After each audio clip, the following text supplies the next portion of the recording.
I could, let me see if they'll do a retweet of. Hi guys, welcome to the channel. Hello! What's up, Welcome to everybody? Clinical Role. Because we're doing stuff. We are doing stuff. Oops. It looks like we're not doing stuff, but if you made that assumption, you'd be wrong. We're always doing stuff. We're Always psychologists doing and the things. stuffs. So much stuffs. Do you ever go to the therapist and you think, I don't think my therapist is doing anything? You're wrong. They're doing all sorts of stuff. We do lots of things. They do So lots many of things. And they're doing it all the time. Thinking. Yeah. He was Is my think. therapist judging me? Probably not. No, they're diagnosing you. Yeah. Diagnosing is judging with a degree. I, however, am judging you. Because I know a lot about psychology, but I'm not a therapist. Yeah. One of these things is not like the other. All right. How many viewers are we up to now? Have we hit 5? 3! We got 3. we lost. We lost some somebody. viewers. I bet it's TJN74. Yeah, that's unfortunate. Well, we could I just thought get we were started being with entertaining. announcements and things and see what's going on. Let's announce some things. Let's announce things. I now have a 3-year-old because she had my youngest had a birthday. So Congratulations. Ooh. we almost have a house full of kids that are potty trained. Oh, that sounds like Oh my god, that would be an amazing thing to have. I'm that so sounds like an epic excited. moment. That sounds like an amazing turning point. It will be absolutely amazing. But to anybody who's viewing, welcome to Clinical Role. This is the live stream D&D game where a bunch of geeky therapists and psychology and therapy-minded people get to play Dungeons & Dragons. So we're down several players this week, but that's okay. We're going to go on. Hopefully we're going to have most people back at our next game, I think.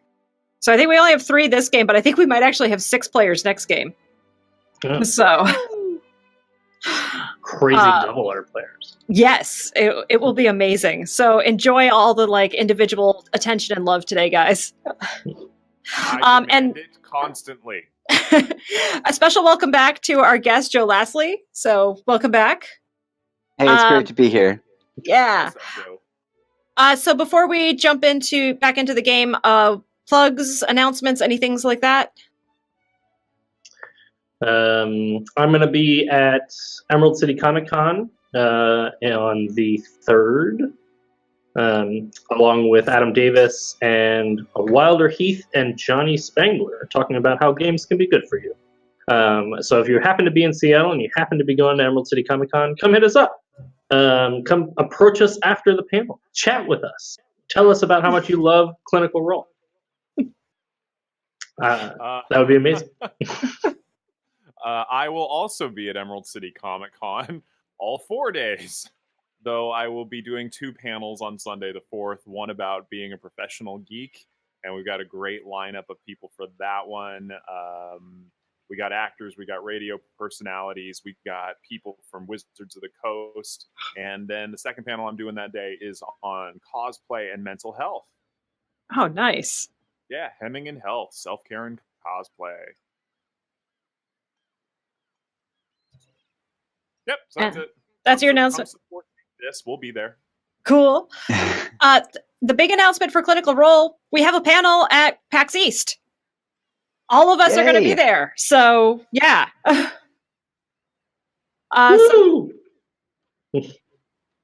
So, come see us. I'm forgetting Friday, 3:00. I forgot what theater. I think it's the Arachnid Theater? That sounds right. Cuttlefish. Somewhere you're going to have a program. You can look in that. And we're there. That's going to be the first weekend in April. The second weekend in April is AspieCon out here in Charlotte. So if you're in the Charlotte area and want to come to a really fun con, come check that out. And anything else any other appearances or anything? I think that's pretty much it. No. All right. So, with the exception of the audio I accidentally still had playing when we started going live, all the music you're going to hear today in stream comes from Tabletop Audio. They do really good music that we can use on here for D&D and tabletop gaming. Special thanks to our tech streaming support, I'm in Sven. He's managing the stream, so that's awesome. So I can focus on DMing and all that stuff. Also, a new thing just to note tonight. So several of the maps you're going to see, I built using a random map generator on Gozzys, GOZZYS.com. They've got random map generators for like dungeons, caves, and wilderness. They're actually really good, high quality, and easy to use, and you can use them pretty much wherever. So highly recommend that. Check them out if you can. Anything else? No? All right. Well, then, change up the music. When last we left our heroes, they had departed the city of Mabu on the sailing vessel Morning Light to travel to a southernmoor point to enter into the jungle to go and try to fight this curse of undeath that they've been tasked with. While they were en route, the ship was attacked by 2 undead giant sharks. Due to some unfortunate events that turned out to be fortunate, with 2 of the party members ending up in the water with the sharks, they were able to kill the sharks and prevent their ship from sinking. After traveling a bit further, they came across another shipwreck, and they went to investigate, finding massive destruction on the ship. No survivors were found, though. They did find a camp that looked like some people had set it up, but venturing a little bit into the jungle, finding dead bodies that had seemed to have been torn apart by some sort of jungly thing, they decided to make back for their ship, gathering several supplies and other things, also finding a journal from one of the survived the shipwreck, but not thereafter people. Before they got to the final leg of their journey, Immeral gave an inspiring speech, and he was able to talk 2 of the crew, Nick and M.A., into joining the party, as they said they would give them a share of any treasures and things that they found. And now we come back to our heroes. It is the night before they make landfall. As your captain did not wish to go into the areas during the night after getting attacked by undead sharks, she kind of wanted to have a little space between her and undeath during the night, at least. So we're spending the night on the ship. So the way the land is shaped, you guys have been kind of coming down southeast, and then you're outside of like a little bay entrance, and you're gonna go. She explained to you she's gonna take you up into the bay in the early morning, offload everything, and then she's going to take off. So she's staying like kind of outside the Bay Area. Is that Oakland? Yeah, yes. It's cheaper yes. there. Yeah, it's cheaper. It's a lot, yeah. Especially if you go north. Yeah, that's the way. It's just so expensive in the city. You go south and you just run into some valley. I don't know. There's a TV show. So as you guys are hanging out on the deck, the anchor was dropped, the sun starts to set, and you see 2 people that you haven't seen since starting this journey on the seas come up looking a bit pale, one of them looking greener than usual, Orbith, your guide, and Xissou, the tabaxi. The seas seem to be very calm where you are and flat, so they seem to be willing to venture up onto the deck now, finally. Xissou, you look great. Is that a new makeup? Does anyone have a latte? A latte? What? A what? Is that like a time drink?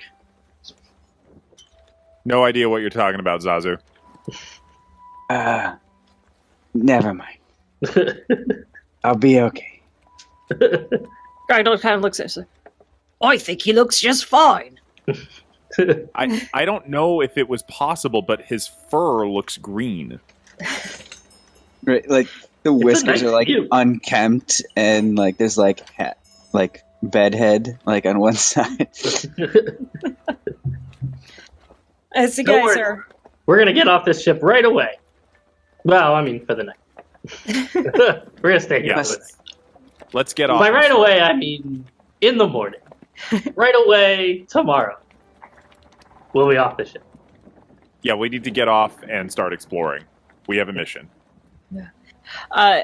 as you all are sitting there, Orbit's kind of breathing, and he's been drinking like some water. He's like, all right. So I know you've all been into the jungle before. Do you have any other questions or anything you want to know about what's going on? An eager hand raises up from a strange-looking shipmate with Yeah. an incredibly sing-song voice. I just wanted to know, what exactly is our mission? Right. As far as we know, there's a temple somewhere deep in the jungle. I've got a rough idea of where it is. It seems to be near the source of the waterways here. And that temple has been forbidden. He nods over towards Zazu, by your people to enter, and others who have lived in the jungle stay away from there. It's rumored that that's where all of this stuff started. And so it stands to reason that whatever will stop it is there too. So my job's to get you to that temple alive and get you hopefully in and out and back again. Nick leans over to M.A. And says, and I hope that there's also a bit of treasure or some kind of reward within the temple. Oh, yes, much treasure! Certainly hope so myself. That's one of the deals of getting to be a guide for you all, is I do get a little bit of a part of the treasure. Yes, And- let's all go find treasure! Now, we've got two different ways that we can go. He kind of points off towards land, and you can see, so the moon's up, and you can see kind of the rough outline of the land, and you can see not too far off in the distance some high peaks going. We can either try to make straight towards the temple through the jungle, or we can head more towards the mountains. It might be a little bit easier going by the mountains, but mileage-wise, it's a little bit further. It goes straight to the jungle.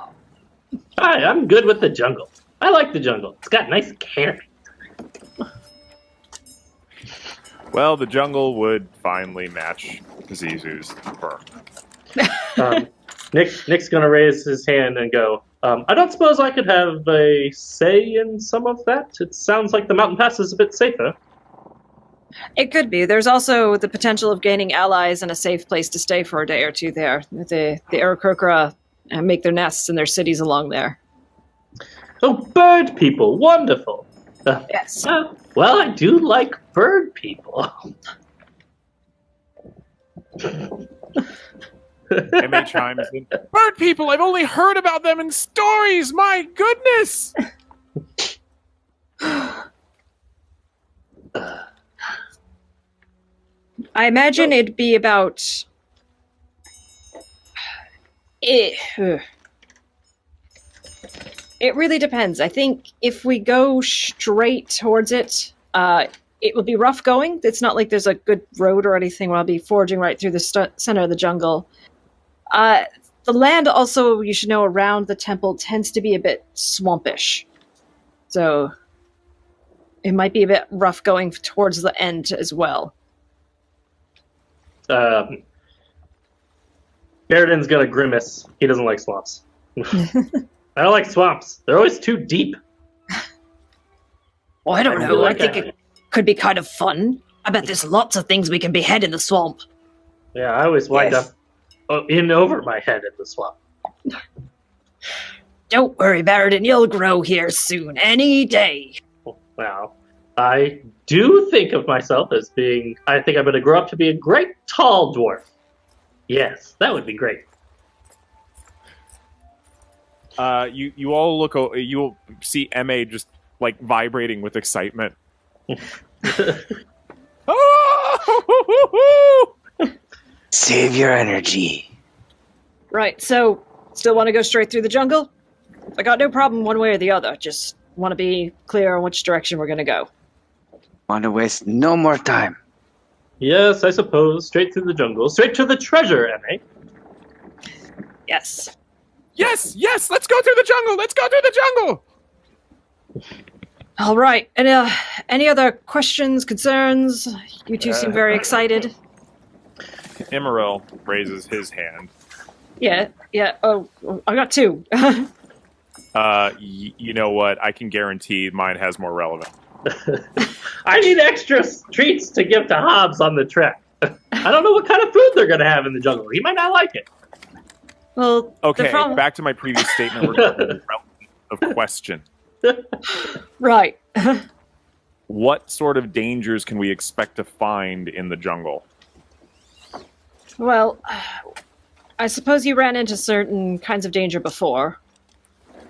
Yes, magically augmented dangers that were threatening to rot out an entire biosphere. Yeah. No big deal. And sharks. Yes, and Lots sharks. of that. Thank you so much for the reminder about the sharks. Yeah, you punched his brains out. Yeah, kind of had to. It was great. That's impressive. It's You missed it. There were brains. They were all over the water, and they were floating in big chunks. Coming to the point. Things that are typical to the jungle are the. Hold on, I have to open up some sheets and look at things.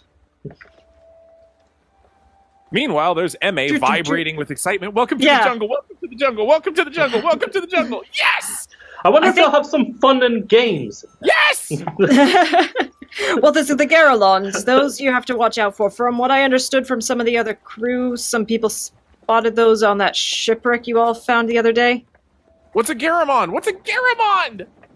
So a very big gorilla-like thing with 4 arms.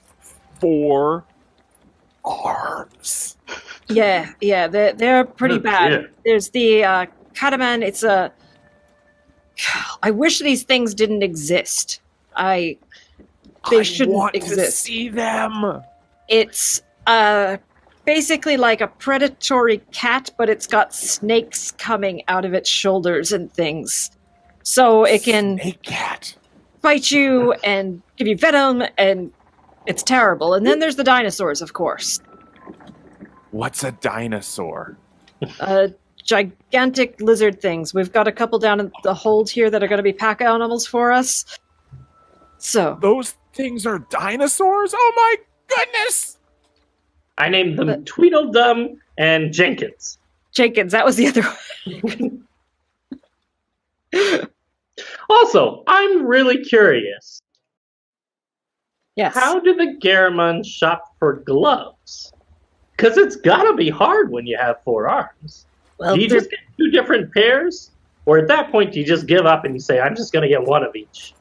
they're beasts. I didn't know that they wore gloves. Well, I didn't know either until I sat down and thought about it. Right. You have interesting questions for once. True philosophy. There's also Well, only one way to find out. a few other things too. Basically, as we get closer to this temple, we're going to find more and more and more undead things. So take anything that you can find in the jungle and then make it undead, and there's a very good chance we'll run into that. I'm gonna do what I can to keep us away from that for a few days, if possible, but it seems like it comes out from where this temple area is.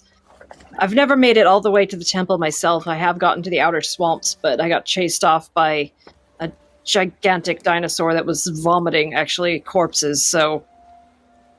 Vomited corpses? Yeah. Wow.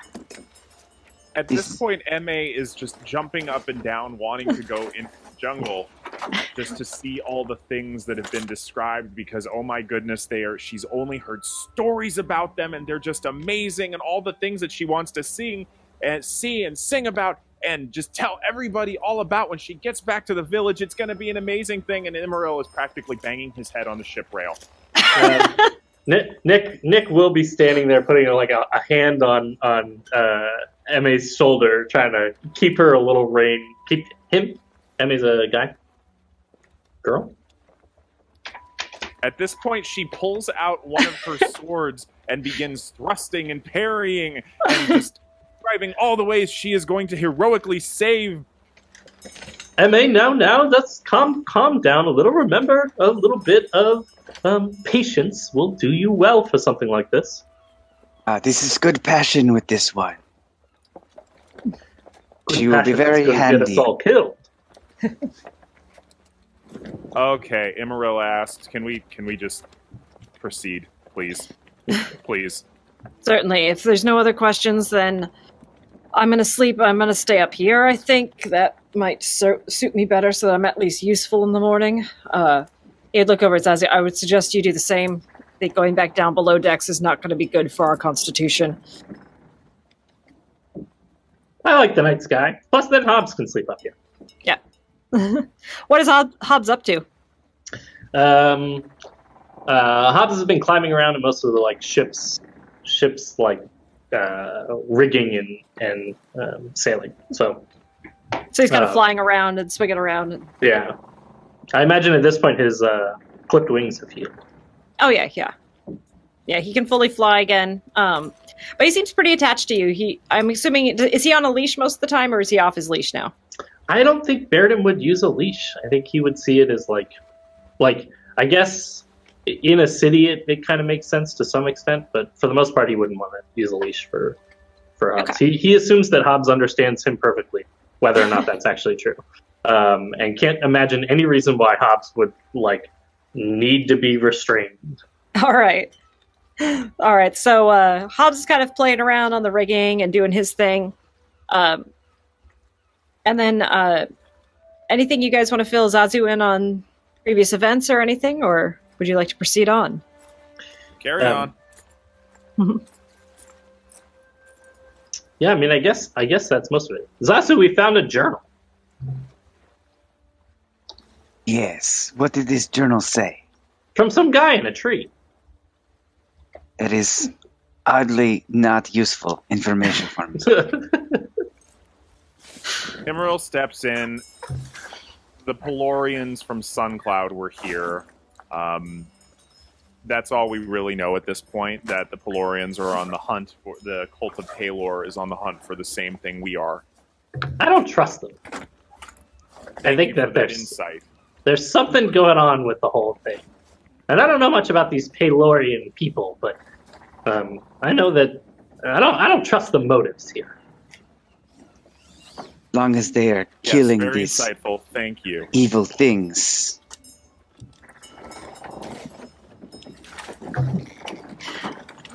All right. Anything else for you guys, or?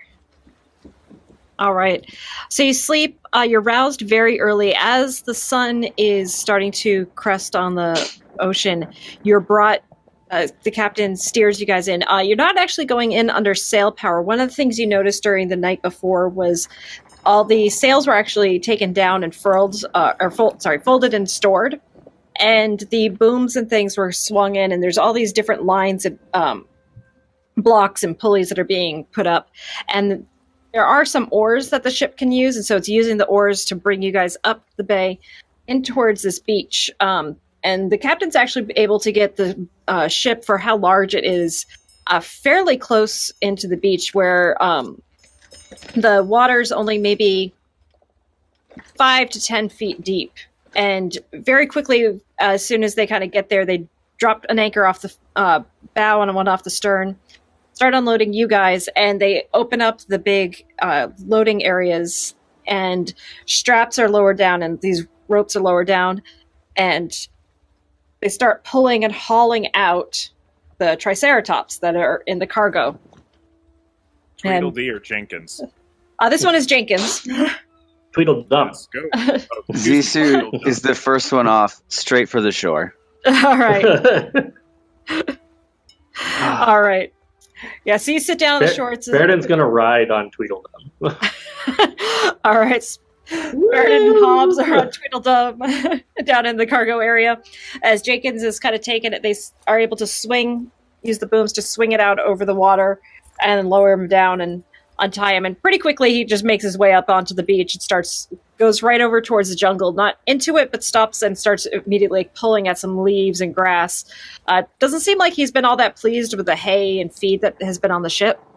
And then about 5 minutes later, the other one with Baeridin and Hobbs on his back come out into the water, kind of do the same thing. Orbith helps ensure that all of your supplies and everything that was taken are offloaded and brought out to the beach. And very quickly, as soon as you guys are all there and the last of your stuff is there, the anchors go up, the oars come back out, and the ship is just gone. They just bolted? Yeah, pretty much. After seeing those sharks, this captain's like, wants nothing to do with this area. Cowards. All right, so Orbith kind of, encourages you all. It's like, drink the water, the one with the herbs in it. Get sick. I'm gonna help make sure everything's secured here on the beast, and we can get going. Do we call that Tiamat's revenge? Yes. Yes, that's exactly what it should be called. Because if you do it wrong, you are breathing fiery things. Out of many, many orders. Losing ballast from both ends.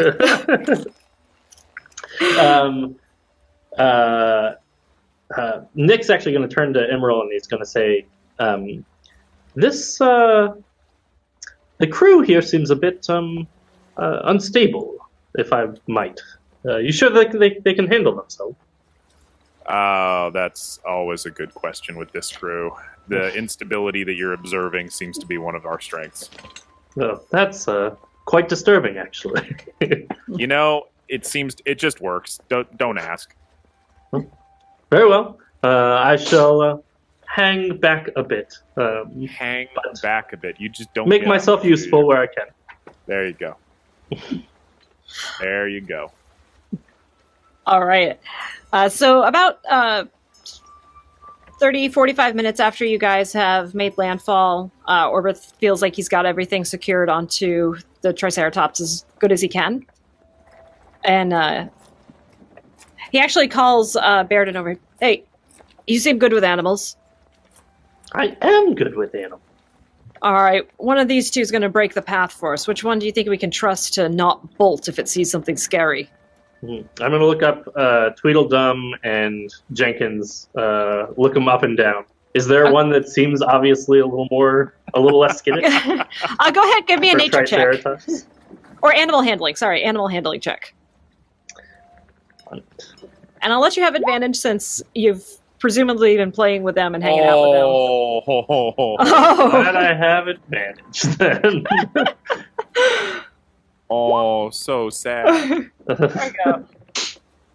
Still wasn't a great. No. The names you chose seem to fit their temperament, and Jenkins just seems like that kind of calm and steady one, where Tweedledum, you're kind of surprised he survived this long without walking into a pit trap or something already.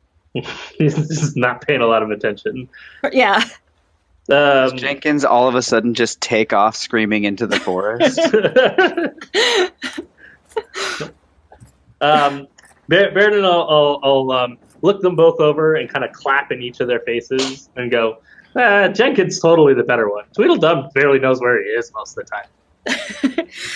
All right, well, let's get going then. And so you all take a breath. Roxy ahead of us and hiding in the bushes. Oh, that's right. You're little. You're familiar. Yes. All right. What is your familiar again? I actually wonder if Immeral can try and sneakily scout ahead. Go ahead. Go ahead and roll me a stealth check. Okay.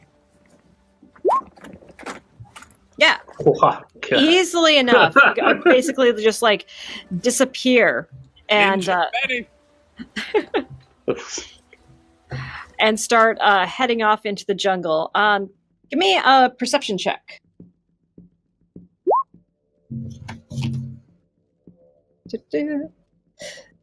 Meh. It seems pretty standard. One of the things that kind of strikes you is how similar it looks to when you were in the jungle before with Zuka and going through trying to get to the ziggurat, that it's like almost as soon as you walk in, you lose that sight of the beach, you lose that, and it's just this dense tree. That thick. So you do see a few animals. You actually catch sight of some flying monkeys going off. A quick look of something rabbitish skittering away from you. That does seem to rabbit-ish skittering away. Yes. Towards the group or away from the group? Away from the group. So Okay. I'm imagining you're probably like 30 feet or so ahead. I'm trying to go as far ahead as I can stealthily. I really just Okay. want to scout ahead. Okay. Yeah. Oh, and one thing Orbith would have mentioned to you guys too the night before was to not go off on your own. So to stay within visual of the rest of the group. And so, of course, what I mean is that I scout far enough ahead to stay within visual range of the group as to not go off on my own and, basically disobey Orbith's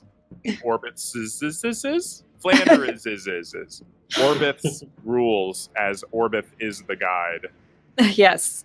And so, you guys are... Yeah, so maybe about 60 feet. So it's... The dinosaurs, though, are making a lot of noise crashing through the underbrush and everything. So it seems to be scattering away from the sound. Doesn't seem to be going towards the group at all. Okay. Yeah, well, that's just terribly shocking that that they would make a lot of noise. The Triceratops stomping through the jungle. Two Triceratops stomping through the jungle. Wouldn't make a lot of noise. Seriously want it. I'm trying to resist the urge just to go, yes, come, Jenkins. Come, Jenkins, let us off. Why would you resist that? For adventure holds itself in the future of your stompiness in... Yes. I'm drunk. Is it feasible for me to ride one of them? Yeah, you could. I mean, like, there's no, saddle or anything, and they both have a lot of stuff strapped to them. But I can't. I can just jump in the box. Yeah, you can climb on top. Like, there is room. And they can carry... You guys don't have... They're nowhere near carrying capacity, so as you guys find treasure and find things, you'll be able to take it with them, as long as you can keep your Triceratops alive. I kind of picture the Baeridin as riding on the top, though. The Baeridin would ride on Tweedledum because he's not confident that Tweedledum will not get lost. Okay. But he will shout to Emma and say, Emma, do you know any good jungle riding songs? Do I?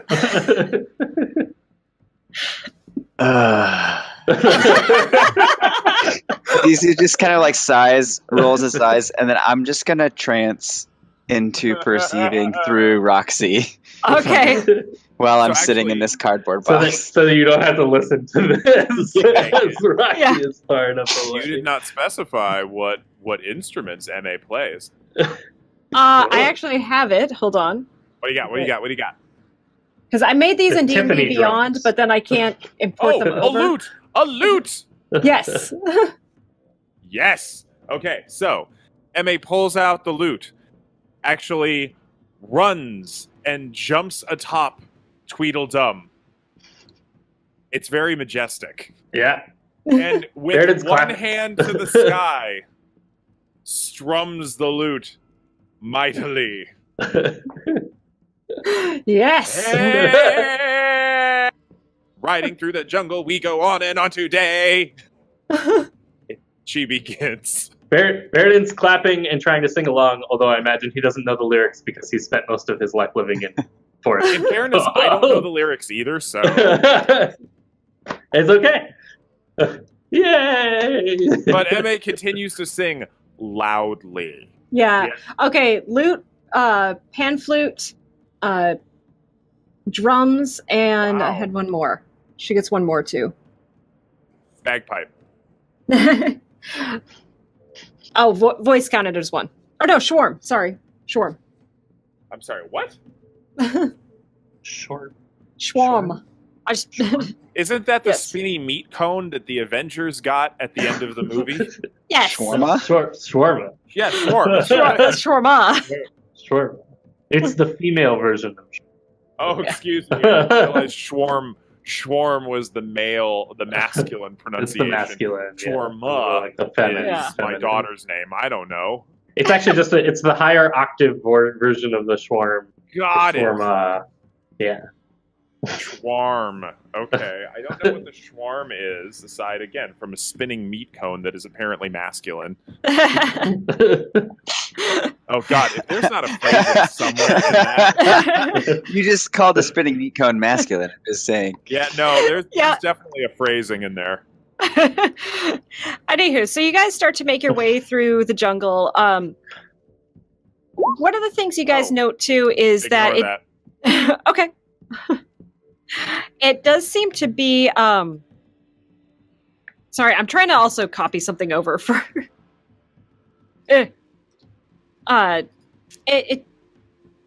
so when you guys were leaving that ziggurat, there was that feeling of something not being right that had just kind of started, and it was you felt that when you guys got onto the beach, and almost as soon as you walked into the jungle, that feeling intensified greatly.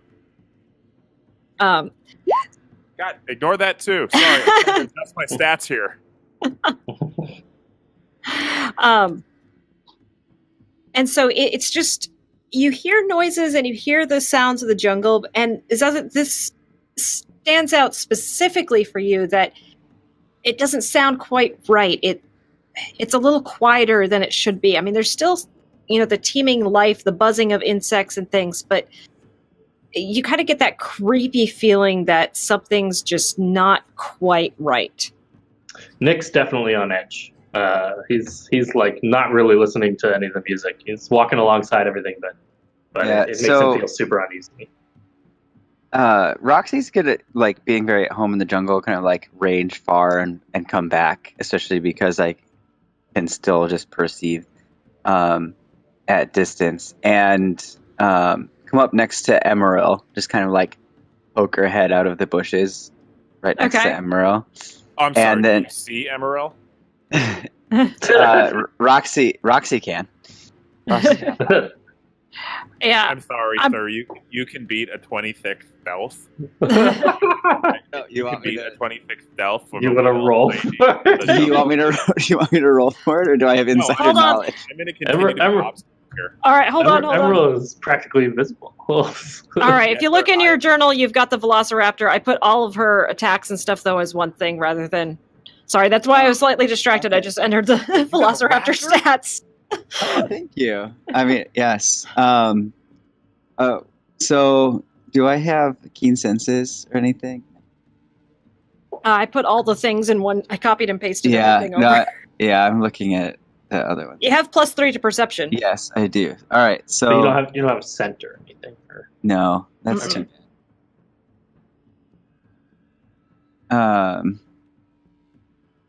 It would be weird for Tabaxi to have a cat familiar, wouldn't it? Yeah, that's culturally That's my cousin. Yeah. That's my little cousin. No. Roxy is just tracing the jungle, I guess. Yeah, it's just kind of like off to one side, off to the other, and just kind of going all around, looking, seeing all the different animals and things. And again, noticing... And that's how Xissou's noticing this jungle's not. Yeah, so seeing some animals and things, stuff not looking quite right. Should definitely... At one point, she comes across a dead Grungan. Kind of hard to tell what killed it. It looks like maybe it's been there for a little while, but since its skin is poisonous, not a lot of things will eat it. So it is kind of rotting away a bit. Gungan? The frog guys. Oh, a grung or a gungan? Why did you bring Jar Jar into this? Is this episode 1? Yes. and the Gungan should die. Oh, crap. I keep alluding to these, and I just realized I cannot pronounce however the hell these are called. I'm going to type out this name of what she sees, because you know these creatures. Oops. It would help if I actually Well, typed. she probably actually gets distracted by one of these rabbitish things because she doesn't perceive anything. Yeah, those are what the rabbitish things are called. Mirage? Sure. Yeah, Mirage. El Mirage. So she sees some of those. They do sense her though and take off. One of the larger ones kind of turning around and bearing its horn towards her for a moment before scattering away. Luckily, I am communicating telepathy. Don't chase that. Go continue to not notice things. Don't continue to not notice things. No, go continue. Oh, I thought this was Did like you not Pop Star, notice it? never stop, never stopping. I need to find Immeral and tell him something's not right. And then I just walk right past you. Immeral stealthily reaches up just to grab you and hold you steady. Being so Roxy, right? Roxy or... Well, it's Roxy. Okay. Roxy is doing... Well, although I guess you're talking to Roxy, so Emerald could be next to you. I'm communicating and sensing through Roxy. Okay. The Velociraptor. Well, so you see a Velociraptor walk right past you without even Emerald, noticing. Don't grab the wrong Velociraptor. I actually reach up and try and grab your tabaxi robe. I just imagine Emerald like reaches up and puts his hand around Roxy's mouth, and he's like, "Don't worry, we're safe here." And it turns out it's just some wild Velociraptor. Are you kidding? You know me. Immeral reaches up and puts the Velociraptor in a sleeping hole, just going shh. It's okay, little guy. It's okay. It's okay. Shh. It's okay. Meanwhile, Wait, so which one of those things actually happens? So what's Emerald doing? Yeah. Immeral is trying to signal to basically just grabbing up the tabaxi's robe. Xissou. Oh, so I snap out of it, right? All right. There you are. I've been looking for you. But He's hard to find. the music is still like super loud, right? Why? What's going on? Okay, well, we are exploring ahead, and you're telling me things are wrong, so shush. This is like loud whispering at a bar because the music's super loud. What? Did you say? You know, you can turn it down on your end, right? And money. No, I meant the actual minstrels that were traveling. Oh, that's MA is giving you a rendition of what she likes to call the jungle welcoming medley. Yeah. So I was telling Xissou to be quiet, and Zissou's like,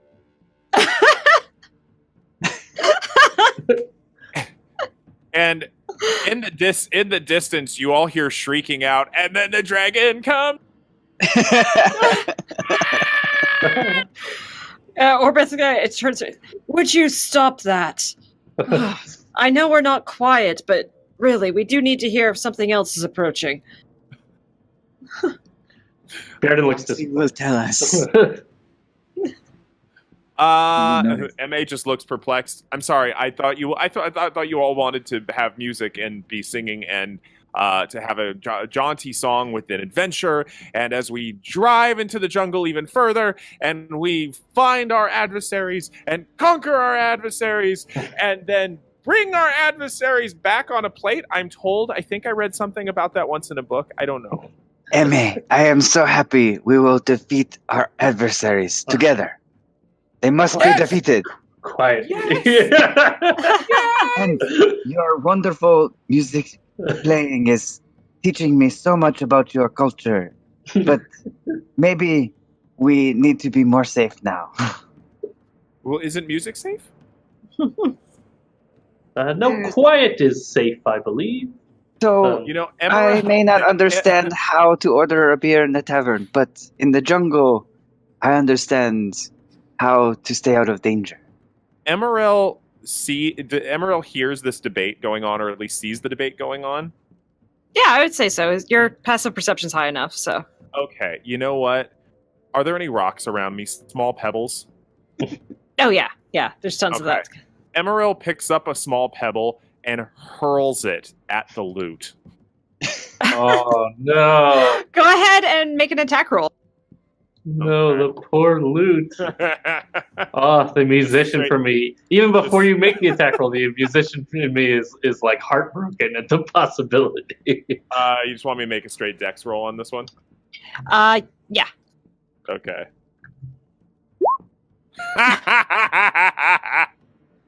So just sailing out of nowhere, this pebble just smacks into the side of her lute, and as she's strumming it, landing right below her hand, actually. She, Oh, what was that? What was that? What was that? What was that? Oh my god. Are we being attacked? We might as well be. With the amount of noise that you're making, we could be ambushed any moment. Put it down, M.A. Oh. Okay. Okay. I'll put it away. Pulls out the flutes and the pan flutes instead. Just softly. No. Softly. Ooh, No. No. Nope. Up. what's Down. away? But Thank don't you. don't adventurers need songs to be sung about them? Adventurers need songs sung about them when they are back safely in the tavern, not where they're surrounded by jungle and could be ambushed by anything at any moment. But what about Menvolo, the legendary minstrel who accompanied many adventurers on their adventures and sang about them through? And do you remember how Menvolo died? At home, surrounded by his loved ones? Not likely. We didn't have that book. We didn't have the final book. Well, as I recall it, Menvolo died being tortured to death after he'd been kidnapped. MA just goes white. Right. So as you guys venture on, someone roll a d6 for me. On it. How does the amulet of detect undead work? So basically, when undead get within 100 feet of you, it starts going off. So we Right we now, have like a passive perception on that, essentially. yeah. If it starts twinging or something, you guys, I'll let you guys know. Okay. All right. So as you guys are going on, you're starting to get to that time of the day when it starts to rain, and it starts to pour as per usual. You guys put your cloaks on and everything. Nick and MA also were given cloaks and have them on. But as you guys are moving through the jungle and it's becoming harder and harder to move, it doesn't seem like the rain's letting up like it normally does. So that you know this happens sometimes where sometimes it just will keep raining for about a day or so, and it's starting to maybe feel like it's going to rain continuously. Xissou's not using the hood, just like water dripping everywhere. It's getting the last of the vomit off that was kind of caked into your face, like for yeah. Poor Xissou. Yeah, you're kind of like Constantly trying to. yeah, Oh, brushing off the fur as like you could feel it. tabaxi hairballs. Yeah. So bad.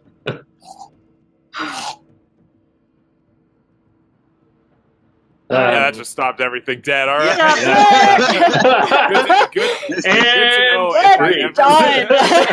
When the cat has a hairball, everything stops. It's like, Everybody just pauses when Dr. B starts wharfing. Yeah. the tongue comes out really long. Yeah. It looks like we may be in for quite. I agree. I think we need to find some shelter. Look, you, pointing to Xissou and to Immeral, you both seem like you're pretty good at scouting. Let's each go off not too far, keep the rest of the party in sight, but see if we can find somewhere that looks reasonable to shelter for the night. All right. Xissou? Go ahead and give me some perception checks. Oops, that's the wrong character. What? For everybody or just for the two there? Just the two and Orbith. We'll see who. Not Orbith. He doesn't find shit. Nice, Orbith. He's a great guide. Oh yeah, no, very, very Totally perceptive, awesome. Orbit. Yeah. Yep. He's Didn't go turkeying and here. he's just I holding. grew up here. All right. Xissou, not too far off, you actually see what looks like the ruins of an older temple. I do like the idea that Xissou's like, I know this tree. Yeah. I've totally been here before. There's a dairy There's tree not just up some the road that stale way. over here. So, Yes, there seems to be some ruins this way. so this is essentially, and photo credit to TJ Storm. Thank you. This. You So must be careful. this is essentially what you see. It looks like just a ruined building. Most of the ceiling still seems to be intact. It was made of stone. Doesn't look like things have come down. There is some you see like broken chunks of things here and there. But unlike the picture, though, all you see when you look in is black. It's completely dark on the inside. Even for those of us with dark vision. Because you're standing outside right now and looking in, so you, Okay. yeah, so you got the light, contrast. yeah, Okay, you got the light pollution going on, so you can't really see in so well. got it. Okay, well, then I guess we, carefully make our way over to the entrance to see if we can see in. All right. Very sneaky. Are we all there at this point, or is it just the two of them? Yeah, I'd say probably the whole party made their way to Okay. this. All right. Also, I'm detect magic. What's the range on detect magic? Oop, you're Is it 30? But think it it's- depends on stone. Hold on, looking it up. I think it's 30 is what's coming off the top of my head. 30 but- feet. Okay. I've got to look at something.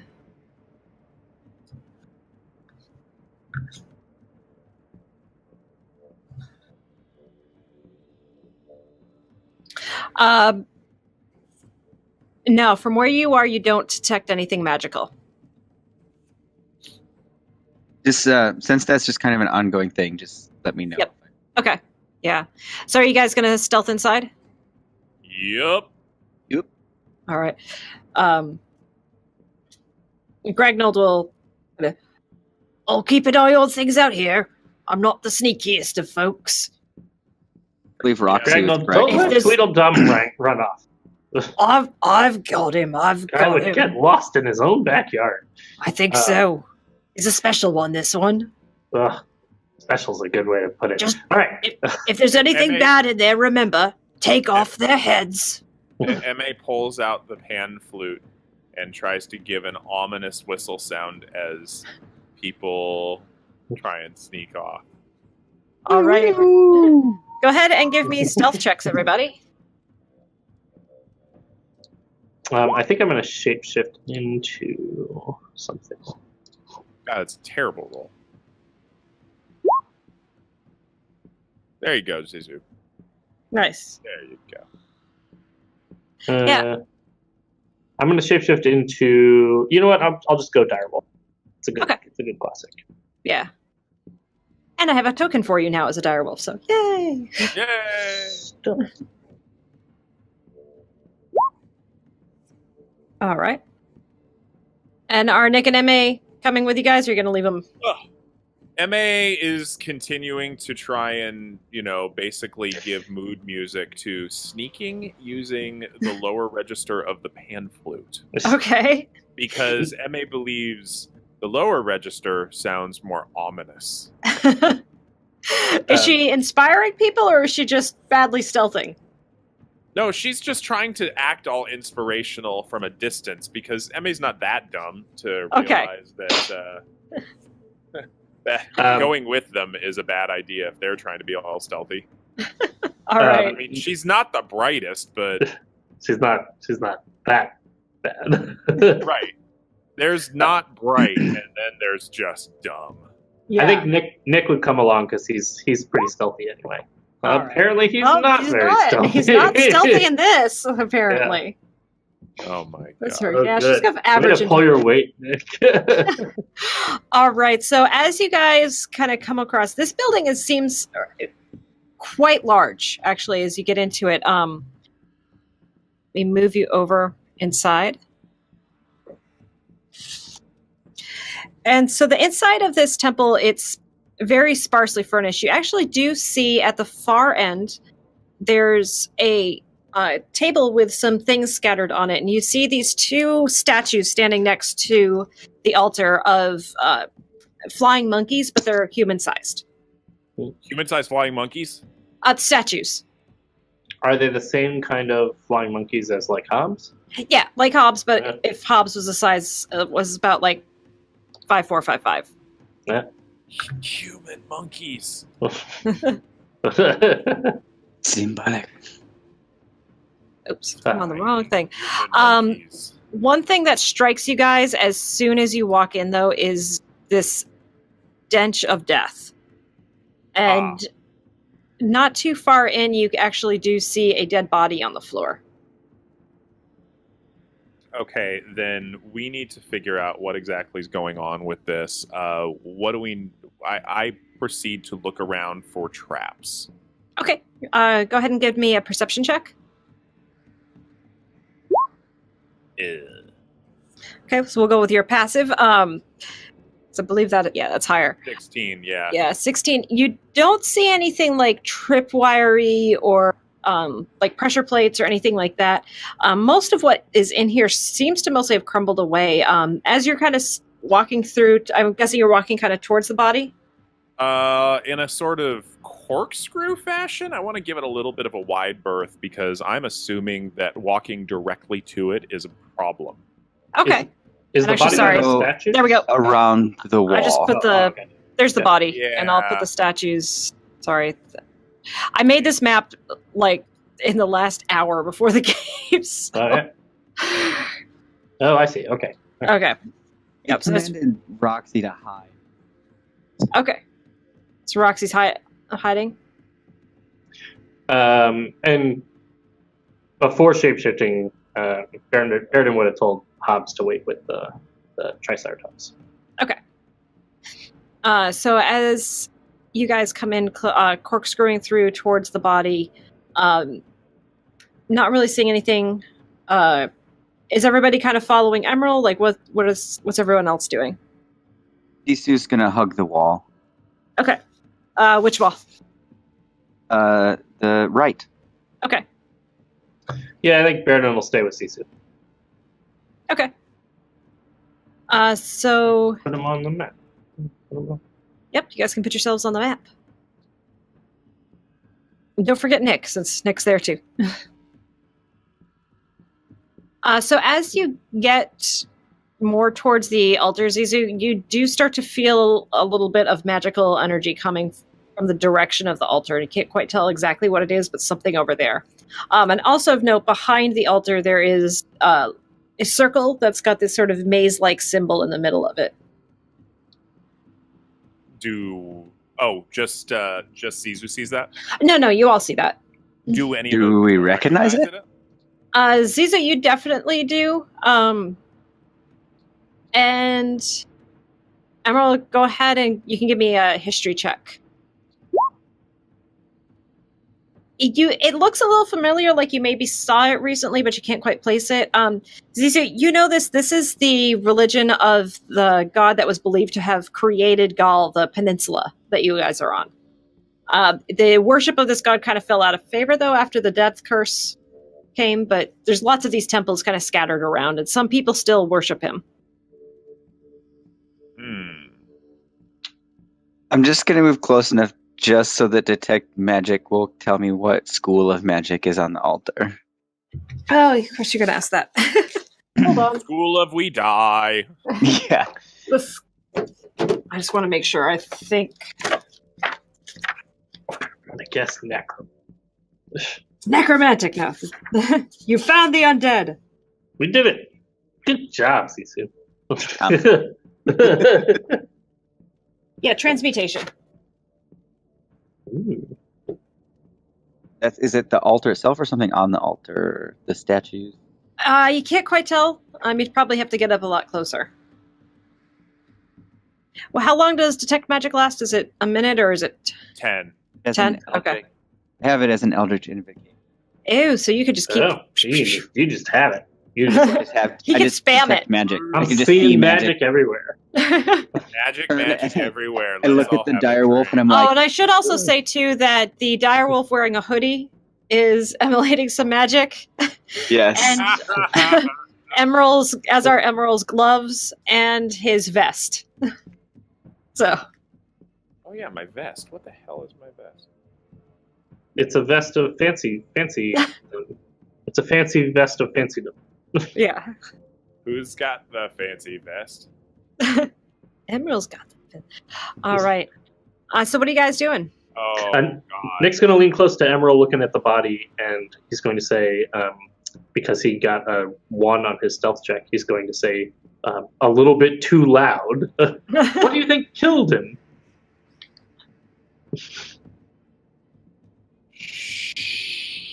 Shush. So, Immeral He actually was killed decides by to... silence. Shush! Shush. Immeral decides to actually go over and investigate the body just a little bit, but being very careful to investigate the area around the body as to not get, dead.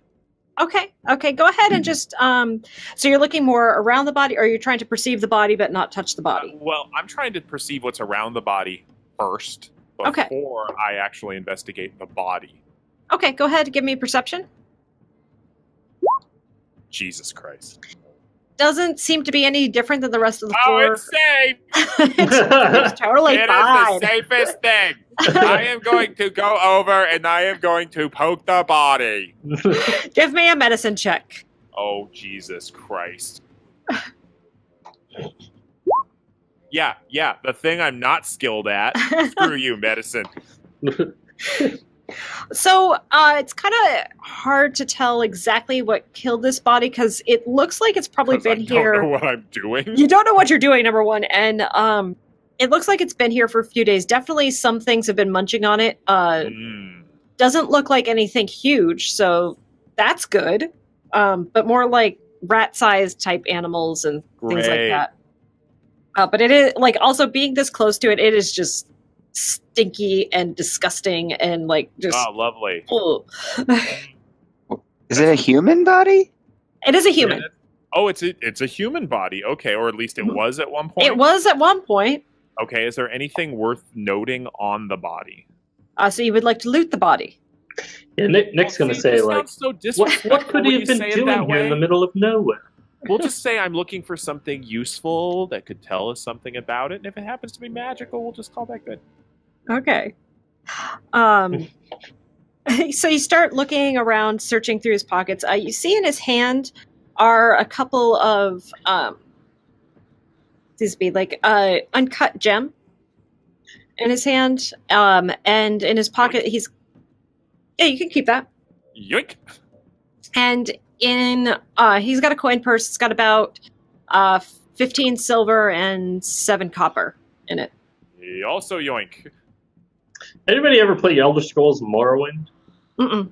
Yeah. There's a hilarious thing right near the beginning of the game where a guy suddenly falls out of the air and dies. And he has on him a scroll of like jump times 2,000. And if you use it, you leap into the air and you fly. You go like flying through the air, and then it runs out because it only lasts like 10 seconds. And then you fall to your death.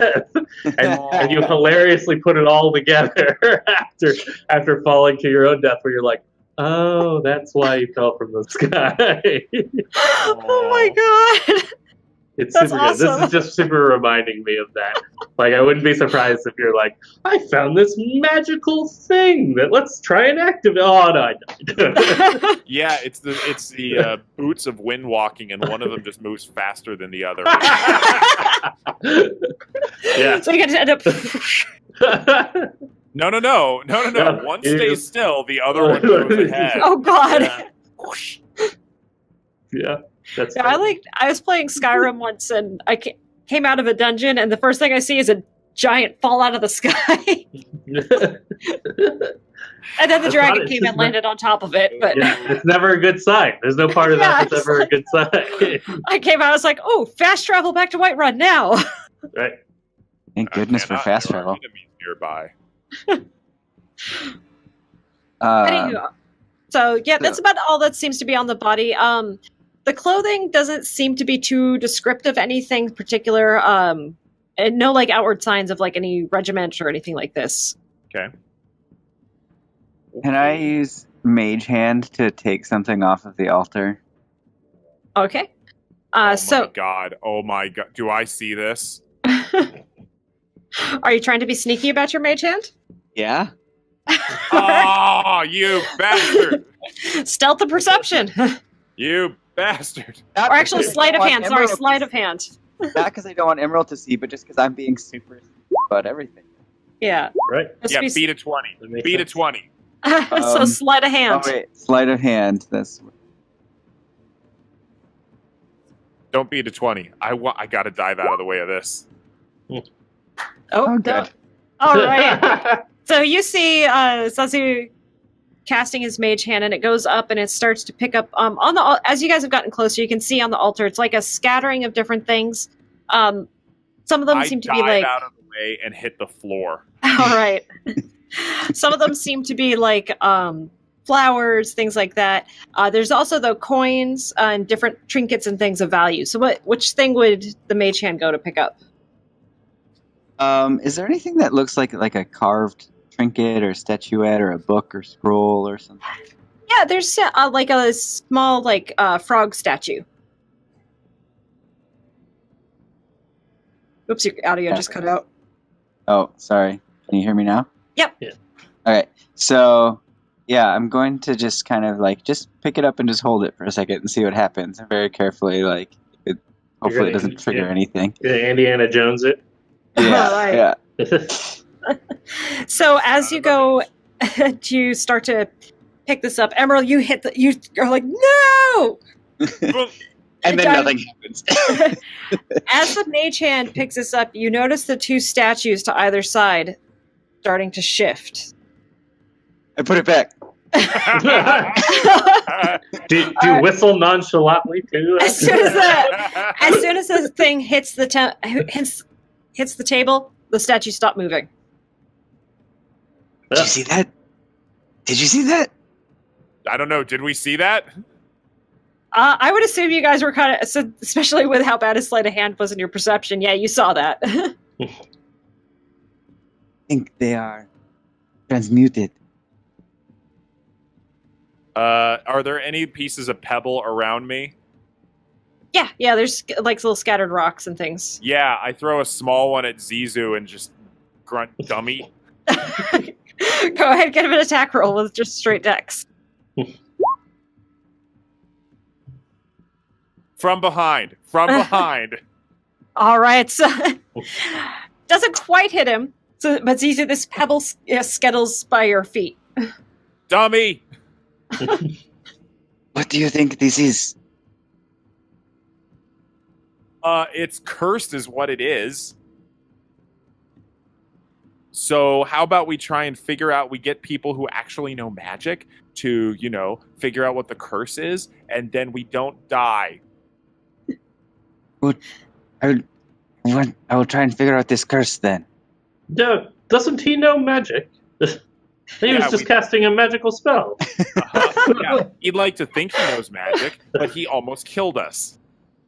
Almost keyword. This does But I not instill didn't. confidence, you feline bastard. There could be a bit of treasure in it, though. Uh-huh. You don't place curses on things that are not of any value. Okay, that's a fair point. Okay, be That's careful. all you care about. Indeed, that's why I signed up for this mission. Wait, where did he come from? Isn't he waiting outside? No, Yeah, Nick came that's- in. Nick's right there next to you. As I dive out of the way. Yeah, he didn't dive And it out of just the way. ends He there. didn't see it. And you're just laying in the dust. Yeah. Xissou's like, nothing happened. Bit dramatic, aren't you? I'm gonna throw another pebble. I'm gonna throw another pebble. Go for it. Take the dodge action. Immeral's going to start keeping a pouch of pebbles just to huck at people. Mm, they're like pennies. I'm gonna flick them. It's just like flicking somebody in the head. You just want to do it from further away. Son of a bitch. Boy, Immeral's gonna have to train up on his throwing arm. His pebble flicking skills. All right, so let's check this out. All right. So Anything. I walk up. Immeral walks up to the altar Okay. and starts trying to figure out what's going on with it. Is it magical? Well, I mean, obviously it's magical, but figuring out exactly what's going on with it, how best to remove any valuable items without. So one of the dying. things you notice when you get up, like the uncut gemstone you have, there's a couple more of those there. There do seem to be other things, like I said, some flowers, different small plants and things. But for the most part, it seems to be small things of value have been left. Okay. Do not touch You know any what? of them. No. Hold on.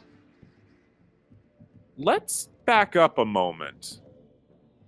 And I back up about, 30-ish feet. Okay. And actually, these are columns, right? Yeah. Yeah. Okay, They're I like, actually get behind one of the columns, and I recommend everybody else does the same. okay. And I start picking up rocks of substantial enough size to try and knock something of value off of there. Okay. While- You're just gonna huck Would stuff. you at like the me table. to just pick one of them up? Yeah, we could do that too. I use Mage Hand to pick up the statue again. All right. And again, as soon as it starts being lifted up, you see the two statues to the sides starting to shift and move. Where are they moving? As soon as you put it, they're just like it's like they're starting to. You guys would actually recognize this looking like how the suits of armor that you fought way back at the courtyard of Lady Seri coming to life. As soon as the statue goes back, or as soon as you set the statue back on the altar, they kind of snap back to the form they were in before, the positioning they were in. Don't put it back yet. Let's see what happens. I hold it for a little bit longer. All right, so they start to shift, move, come to life. I have to open up I just have to look at something.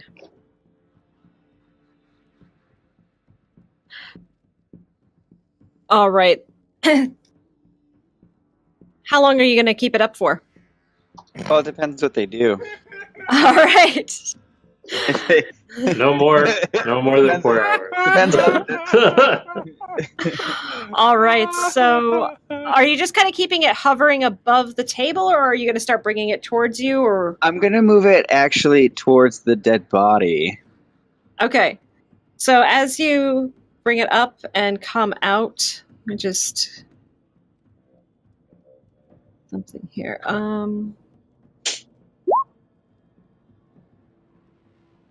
Okay. So as it starts to come forward, you see the two, I'll just call them what they are. It's just stone monkey golems come to life, and they start following and moving up. And they are coming. They start following the mage hand, heading towards the body. Okay. What? I want to throw it. Are you throwing it back onto the table, or? No, like out the door. You're not going to be able to get it out the door. Well, I'm asking Immeral. I'm whispering to Immeral, like, Do it. should I throw it? Should I throw it? Should I throw it? Do it. All right, I'm gonna use the mage hand to throw it past the dead body towards the door. Okay. So as you throw it towards the dead body, do this one more time. Wow. Same rules. All right, they come forward. This one goes up and actually picks it up, while this other one comes down and just brings a fist right down on top of the dead body and watermeloning the head. Oh my That's god! gross. I dispel the mage hand. Nick's gonna like cover his mouth and just, Lord. As soon as they have the statue back, they come back over, set it back on the table, and come back to their position. Perhaps we don't need that magic item quite that badly. Huh. On the altar that they are guarding, though, Mhm. there's got to be something there that is related to this creator, the one who has forsaken us. Well, what do we know about golems? Give me an Arcana check. All right. So nothing. Not a lot. You've heard of them. Animated All bits right. of stuff that do things and can fight. Maybe they had a bris. I don't know. Can I go back up and just by sight? Did you say there was a book on the table too? Yeah, there's Any like. writing? Any writing at all? Are you going to go up and look? Ugh. Okay. So as you get up close, you do see just some like scrolling around the edge of the table, which you can read without too much issue. It's in Common, but like an Old English version of Common, which is essentially it just says, with an open heart, leave the offerings for Ubuntu, and good faith come and to go. Okay. You know what, guys? I think this will be safe place for the night as long as you don't touch the table. Okay, did you relay the information that you read in there? So that's what I say first. Okay.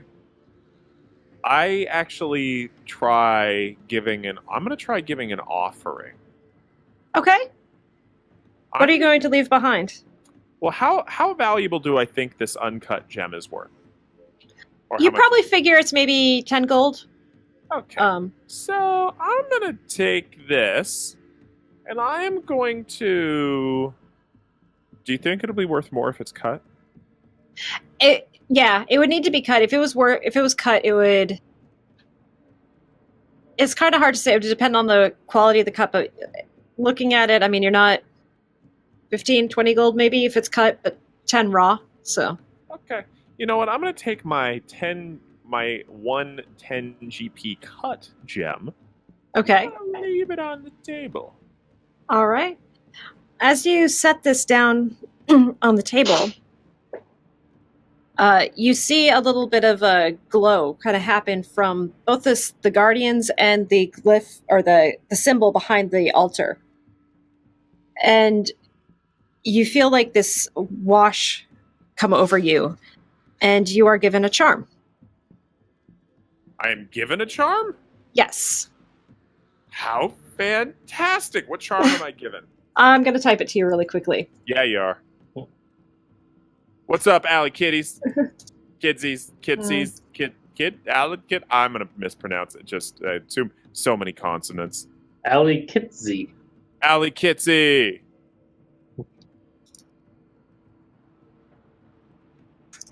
Welcome to jungle.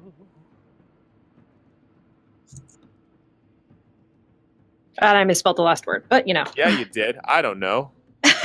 So is it like a charm, like a Dyslexia. physical thing, like a necklace? Whoa! It's like a blessing, basically. Oh, okay. That's Yeah. awesome. How long does it last? Until you use it. Oh my god! That's amazing and really useful. What did this just happen to you? I feel light. Okay. That seems strange. That's some magical force. What? Yeah, I was trying to actually come up with something to sing without violating copyrights. Well, we could sing like 2 bars of things, but Yeah, no, I was gonna go Dick Van Dyke and Mary Poppins, and just nobody wants that. May's outside. You can float over trees, over roses and breeze, with your fist holding tight. That's it. That's the limit. No, That's it. I gotta cut it off there. Copyright. We will not get infringed if I say nothing else. Yeah. Okay. What? Be nice to us, Disney, since you own everything now. Yeah. I hope. Oh God, don't. The mouse is angry. Can be bought. Seriously. Pay off my student loans. I will do anything you say, Disney. Hey, why do you think I was in the army for so long? Oh. Oh man. Okay. The Yeah. Disney Army? What's that? The Disney Army? No, I was in the actual army. It's a terrifying concept. The Disney Army. You don't think that exists? Yeah, I it's totally only think that terrifying because we exists. don't That's what's know. terrifying about it. Go to Disneyland or Disney World at any time and malign them, and then Yeah. Or ask the costumed characters their real name. Oh God. oh no. You just disappear. Yeah, never to be heard from again. What's your Oh real my- name? That's really Mickey. Oh God. Those are actually the people who play the dressed up characters, or the people who've previously been captured by the Disney Army. you get put into servitude Yeah, by Disney characters. you have to be one of the animatronics in the small world. Yes, they are. that I'm sounds Sven. terrible. Yes, they are. They're nightly fireworks displays. They actually have their own company now because it's cheaper. They Wow. manufacture it That seems themselves. Crazy. No, it's ridiculous. Okay, so I feel blessed, charmed, and other eds. And all right, I actually recommend to everybody. You guys want to donate? I just really recommend it. It feels great. All right. Baeridin will shapeshift out and turn back into his normal self and donate. Let's see. Does he have anything of value? Only his love. He will donate. He has money. Oh, he has a lot of money. He has a whole after lot those of dino races, money. we absolutely didn't rig. I don't know.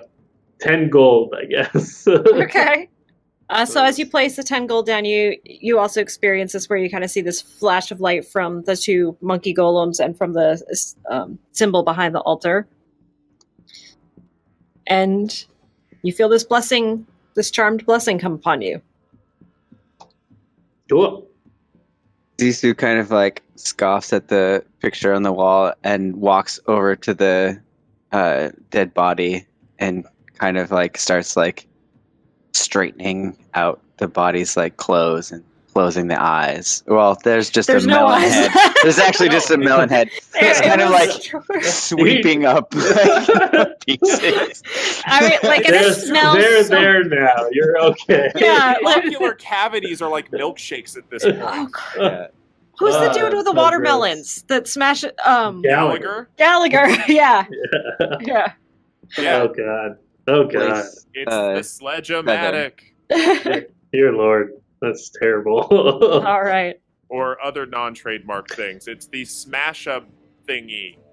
The smashy bang bang. Yeah, smashy Nice. bang bang. Yes. Smashy bang bang mallet. And Well, Baeridin is going to say, then it's safe, so long as we don't try to take stuff off of here. Yeah, no, it seems safe enough as long as we don't try and take anything. Hey, everybody else, come on in. Come on in. Woohoo! All right, so everybody else comes in. Orbith looks and goes, yes, if you leave a offering, you're given a blessing of some kind. And he goes and he leaves, he sets down 10 gold as well. And it's like, this one's good. I'm going to keep this. I don't think So can we do a 5-minute break? We are at the halfway point. Sure, we can definitely do that as you guys rest Stretch up break. for the night. Yeah, stretch break. And I'm going to leave a note for Adam that he has fly spell.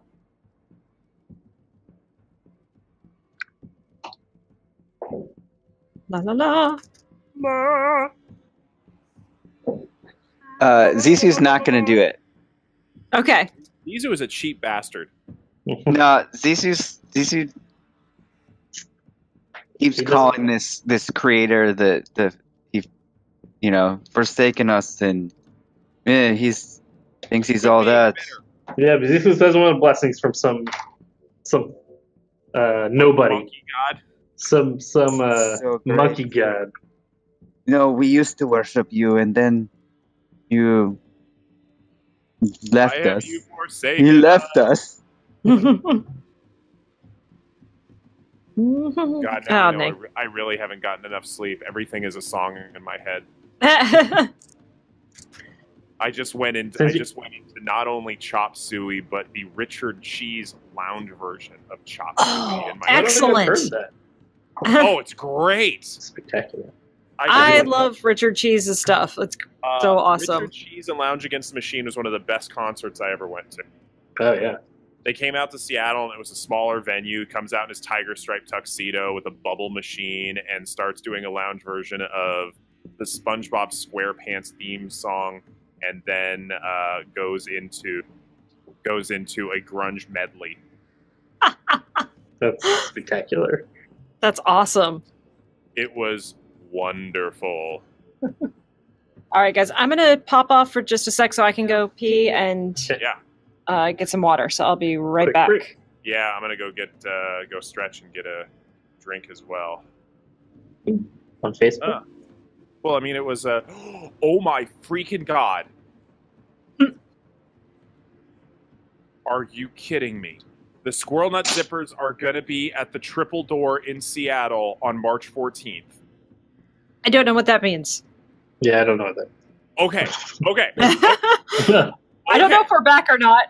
Oh, okay. Yay!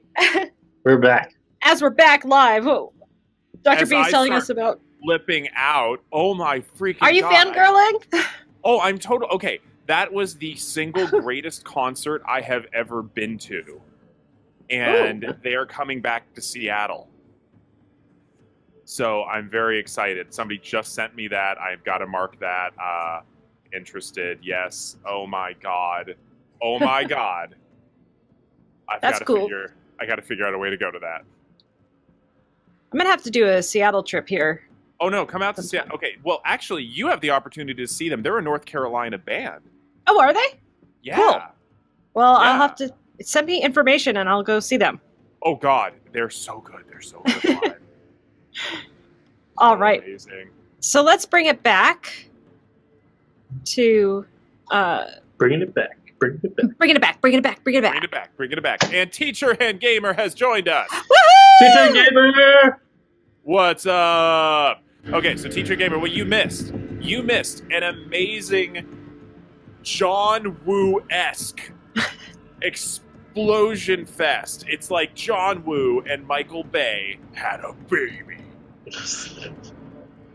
And the baby then they brought Steven exploded. Spielberg in, and they cloned dinosaurs. And then we added Michael Bay explosion. Yes. Yes.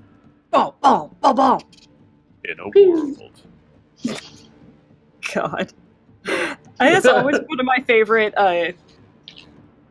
Cards Against Humanity opening cards. In a world where, like... Yes, that's exactly right. Michael Doves, Bay yeah. means John Woo. It's doves being released, exploding. And not looking back. As soon as the doves get released behind the dying body of our hero/villain, because it's a little blurry, they all start exploding But it's okay because they get cloned and then regressed into dinosaurs. Now we have lots of dinosaurs, and everybody's happy about that. Yes. It's pretty much the way that all of our everybody turns into dinosaurs. Happy ending. Ta-da! Life will find a way. Life will find a way. Know me. Life will find a way. Life needs things to live. Actually, I've got the perfect glasses for doing that line right now, so that's just This excellent. is Yeah. perfect. Life. These are my Dr. Malcolm. All right. So, as you guys all come into the temple for the night, you rest during the night. Are you guys going to leave the body in the temple, or what are you going to do with the stinky corpse? He's I pretty burn it. stinky. I kind of want to get rid of him. Isn't Xissou actually like consecrating the body or something, doing very something nice? I thought he was just like fixing his collar. Well, yeah, Yeah. it's just like Straightening his this collar. dude goes over here. Like we should, he's we trying need to burn this piece it back body. together. It's a very like Adrian Monk thing Yeah. to do. Raining Like, outside. set up. We are trying to sleep in here. Raining outside. There's nowhere to burn this body. Well, we could just light a fire outside magically if we want to attract attention.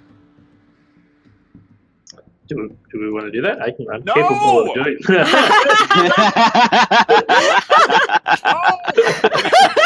No, teacher and gamer. I can we make did that not happen. actually murder it, okay? We did not murder the body. It was the stone flying monkey golems. That sounds so fake, even as I say it. It was the flying stone monkey golems. It wasn't me. It was the flying stone monkey golems. Those statues in the corner, they totally did it, man. They came alive. Came to life. They came alive. It was like Peter Frampton. Dated? Okay, never mind. Got to read the room on that one. Yeah, I mean, I get it. Okay, sweet. Only one of the best concerts, only one of the best albums of all time. Who knows? Peter Pan. People are going to start writing in, how old is he? Start guessing our ages. Based on musical references. My clients always, the kids in our groups always like to guess Adam and I's age. But kids are terrible at guessing age. Oh, yeah. Oh, And yeah. so no matter what they guess, I always go, "You're so generous. Thank you so much." So they'll guess like, I don't know, 55. And I'll be like, "Wow, really? You think I look that young? That's so great. Thank you. Thank you so much." The college students I work with try to guess my age, and they always guess wrong, but I always tell them they're right. No matter what. Yeah. I'll bet you're 28. I am 28. I'll bet you're 34. I am 34. That's awesome. Oh, And then they he's figure 28, out that was a that's what fun I'm. year. Yeah. You're always answering yes, no matter what. Yeah. Don't I'm deny like, the see? premise. Like, well, why did you believe me? I was lying. Or was I? Does that change your impression of me now that you know that I'm not the age you thought I was? College students love that kind of money. Yeah, so good. basically, teacher and gamer, we got weeping angels. However, these were benevolent weeping angels, provided we give an offering. Yes. And thusly we did. And Because now, Baeridin has so much if I money. could fly. All right. So are you guys going to drag the body out, or are you just going to shove it in a corner? Probably. What's the ground made out of? Inside the town, it's stone. So this is like actually a pretty well constructed temple altogether. I shall put you on the image of the temple. No, let's throw it I out. guess let's just drag it outside. It might be kind of Monsters. yeah. Dinosaurs. They want to eat it. Well, they didn't come into the temple and eat it. Yeah, And the door well, to the temple was, I mean, it was big enough for you guys and comfortable to walk through. You're not going to be able to get your Triceratops into the temple, and they're okay outside. They're Can I make them They're little just hats? giant dinner bells for a Tyrannosaurus. Why do we bring them? So you needed something. I did enjoy Do riding. you in want that to carry all cardboard the backpacks? So, I guess if we put the body out, if we keep it in here, it's gonna smell terrible Yeah. and be real gross. If Like we even put taking it outside- out, like it will still probably smell for a good couple hours in there. Yeah, I want to like light some incense or something. I'm gonna like Do you try to have cleanse this a place. No, I can maybe grab some twigs and light those. Gragnold wet enough actually that all pulls they'll out do is some herbs. Like, smoke. look, if we get the stinky guy out here, I've got these that will make this place smell right good in no time. So let's get the stinky guy out of here, Nick. Okay, let's get him out of here. All right. We huck this dead body outside. Orbith would actually suggest you get. Look, let's a couple of us take one of the Triceratops. We'll bring it out about a mile, dump it, and then come back. That way, it's not close to us. Good idea. Uh, All right. so he and we'll say Gragnold Sure. Gragnold's strong. go off. They take. Reginald is strong. So they do use Jenkins to take the body because everyone's starting to get the impression that Tweedledum is going to live up to his name very well. As Yes, come, Jenkins. Come, Jenkins. Let us hold this body. Tweedledum's actually like just scratching his head against a tree and like gouging like huge streaks into us, just kind of go, yeah. And doesn't seem to want to be bothered. Yeah. Yes, come, Jenkins. So they take off after about, it's probably about 45 minutes to an hour before they get back. But you guys have managed to kind of get up all the rest of the squishy bits and clean that up with some other leaves and things that now it doesn't smell nice by any stretch, but it's not smelling like corpse anymore. That's good. That's good. Well, so then let's rest and then let's get on with things. All right. Baeridin's gonna make a little Yes. hat for Tweedledum so that he's not getting rained on in his face. Okay. He's just gonna connect it between his Triceratops horns. Like a little tarp. What would tinkering be? That's intelligence, yeah? So give me just a straight intelligence check.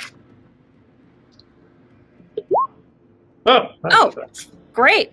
No problem. Like, you're actually able to make him this very nice little leaf hat.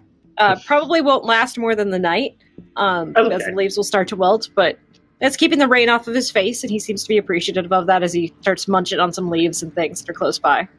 Baeridin says, "Don't eat your hat."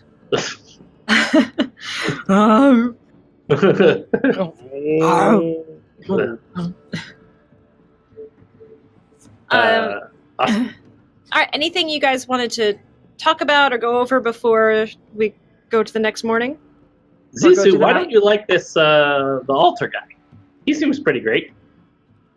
Yes. The altar guy. Oh, We used to think so too, but then all of this evil started happening. There was nowhere to save us. Only You mean the all Raven Queen was all able the to undead answer. stuff? Yes, Oh. cursed things. So the Raven Queen got rid of the undead. She wants me to get rid of the undead. Wait, so the other guy said nothing. Yes, ghosted. Like Said so many things. You do it yourself. And so you went to the Raven Queen. She said, "You do it yourself."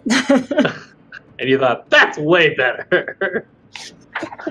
Give me the power to do something about it. Oh, I guess that's better. Well, I can appreciate that. I pray to the wolf god, who, as we all know, is better than everybody else. And he is just spectacular. He's given me all sorts of visions and things. Great. By the way, you know that I'm sorry I understand your culture not so much. I thought everyone had an understanding of death like I did that one time when I hurt your monkey. Yeah, I didn't like that too much. You see, death is more common to me than meeting new people sometimes. That sounds awful. This is why we must cure these cursed things. Get them terrible out way of to this live. jungle. Well, death to me is common as well, but I don't have the comfort with it that you have. No But I choice. too have lost many people that I was close with. Don't trust this mace guy. He did nothing. Okay, well then, what? Let's just rest. Let's just get back into the jungle. Yes. Good Exploring. idea. All right, I'm Killing the undead. assuming you guys set watch through the night. Yeah. Yeah. We'll take I'll take- shifts. I'll go second. Okay. Who's going first? Who's on I'll go first? first. All right. Third base. On second. All right. No. Go ahead and just give me perception checks, all three of you. I'll talk you through what happens during the night. Oh, nice. Yeah. All right. Yeah. Wow. Whew. That's my boy. Yeah, Dang. nicely done. All right. Hanging out with Roxy. All right. So, Immeral, you went first, right? Yeah. Okay. Yeah, I went first. All right, so you have everybody settle. Everyone settles down after you're able to get a small fire going inside. You keep it off to the side so it can't be seen through the open door. It becomes actually pretty pleasant and warm. And then, oh shoot, it's got this initiative thing. I can fix that later. You don't really notice anything too out of the ordinary. It's actually rather comfortable in there. I think you might find yourself drawn a little bit to the altar and specifically to the flying monkeys and statues and kind of trying to understand them. You kind of nervously, it's sort of like that kid, like, is it really safe to approach? Is it really safe to approach? Mm-hmm. And you start exploring them and you kind of can see where there's joints in there, but they you kind of get brave enough to like snap in front of their faces and they just don't do anything. Okay. And then eventually, it comes to time to wake up Xissou, and he gets up. Xissou, I imagine you actually probably would do your watch more outside. So you come out, you have Roxy go run around, and it's striking to you how quiet the night is. It's normally night in the jungle is when it's the noisiest because it's cool. The humidity has finally died down. You can move about a lot easier. And while you do hear the distant movement of monkeys up in the canopy, some buzzing of insects, and you do even hear a faint roaring far off in the distance, nowhere near close to you, it's quiet. As it's getting towards the end of your shift, you feel this kind of buzzing on your neck. And you put a hand over that undead talisman kind of sensor, and you feel it just very subtly moving, and then it stops. And with that great perception roll you got, off in the distance, you hear this kind of shuffling thing moving slowly away from you guys. So it seems like maybe something just kind of came in right in range and then started walking off away. Kill it. Kill it with fire. There was a spider. I just had to make sure it was dead. Kill it with fire. You sit kind of waiting, looking around. It doesn't seem like anything else, just the quiet of the night. Coming to the end of your shift, you go down and you wake up Baeridin. And Baeridin, would you do your watch in your dwarven form? Or No, the watch would probably be in wolf form, so I can smell stuff, especially if it's still raining. okay, yeah. The rain is still. It's not like a downpour. Like when you guys were trudging through and looking for a place to stay, it was like walking through a waterfall. Almost, it was raining so hard. Now it's more like just kind of little drips and little like kind of sun showery kind of rain. Coming out in your wolf form, you walk around, and also being a person from the outside, you do notice again the silence is starting to. It's not. It wouldn't be as jarring to Baeridin as it is to Xissou, but it still is notable, especially from just the trip you had into the jungle a couple of weeks ago till now. That how quiet it does seem to be. You get that, you have that kind of growing sense of unease as well, especially in this wolf form of just something not being right, something fairly powerful, and as much as like you're feeling that unease, you don't see or perceive anything that comes to attack you, but it just, if you had any doubt about the mission and about what you guys were doing, you're starting to really get the sense that like, no, there really is something big going on here, and this is a good thing to be doing and to getting rid of this thing. Baeridin will issue a mental prayer to the god as he listens to the silence of the jungle. Go ahead and give me a religion check. Meanwhile, we have a peanut gallery going again. Touch nothing but the lamp. And no, teacher and gamer, it does not detect thrill. God. It is not the amulet of Sir Quincy. So as you sit and offer this prayer, you do feel comfort in the prayer. Like, there's times when you've prayed and you just kind of feel like you're thinking in your own head and there's nothing going on. But this is like you actually feel like you maybe were heard. You don't feel anything back, but it does feel kind of comforting to be like, okay, the wolf god's at least watching out for me. Oh, yes, I feel a sense of comfort. Yes. I got it. Cool. I like it. All right, so we come to the next morning.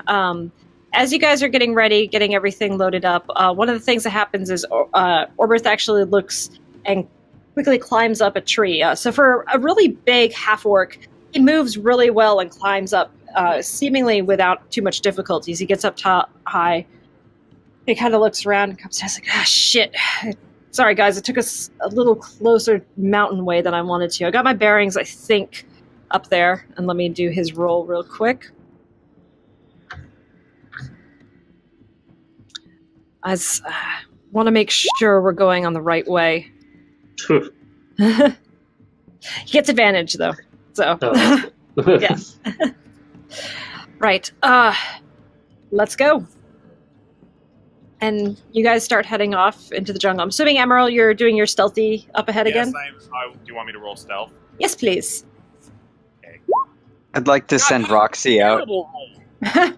All right, give Roxy a stealth roll. Oh, and I'll fix Roxy's initiative thing there. I was working on it. I'm sorry. They're wrong.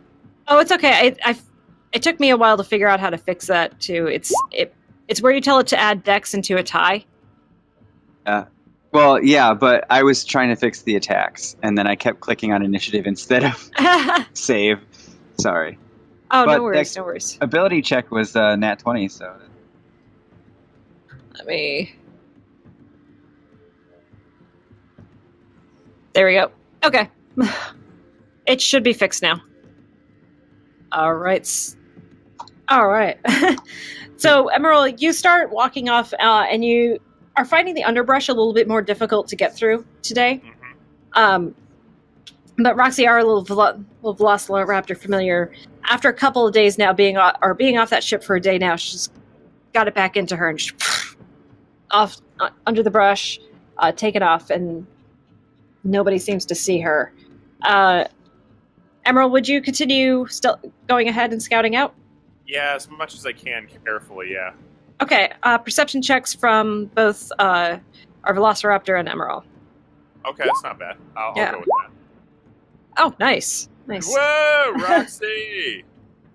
All right, so as you guys are traveling, one of the things you find the pathway that you're taking actually intersects what looks like a river, and yesterday's rains seem to have flooded it. Aha! Don't go in the river, Roxy. She's like, Is it going pretty fast? it's going pretty quickly. As you guys get close to there, you can look down and you see, so it's about 50 feet across, going relatively quickly. Like, as you guys come up, like, Orberth actually kind of just takes a leaf and tosses it in, and you just see it within, like, basically one round of initiative. It's gone down 60 feet. Okay. But you do notice that there's some boulders kind of scattered across that you probably could jump across.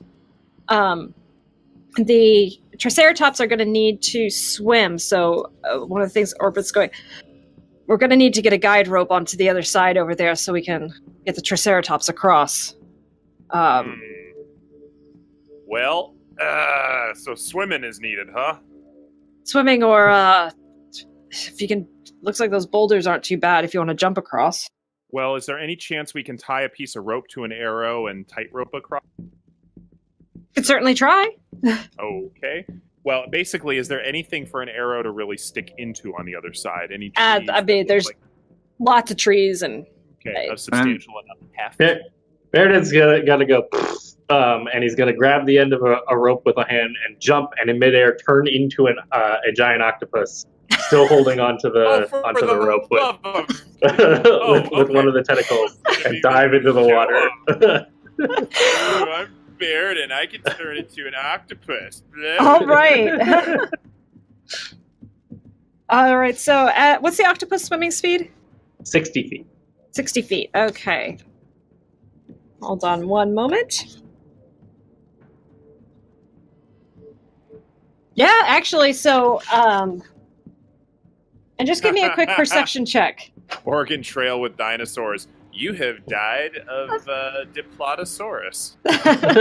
You have died of dehydration. Uh-oh, here comes a comet. All right.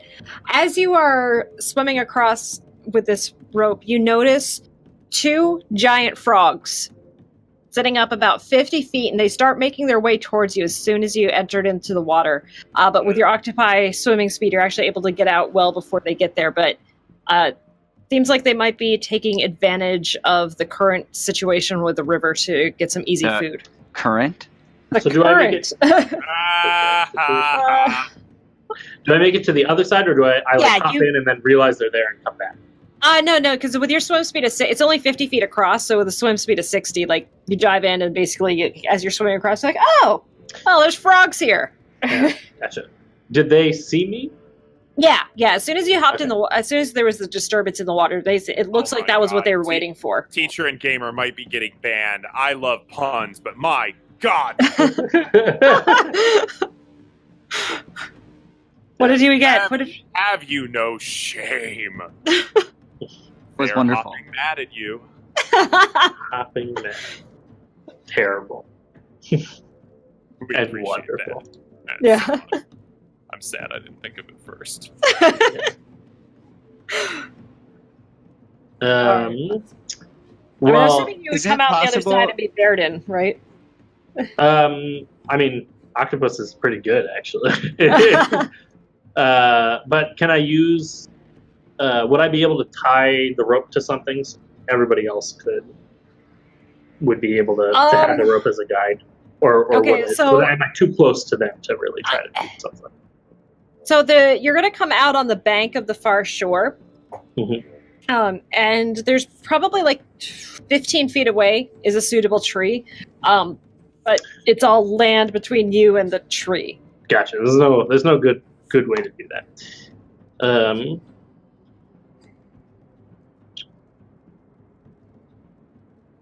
Am I right next to the giant frog? They're coming down your way. I mean, it's 2 of them, so they're kind of swimming towards you right now.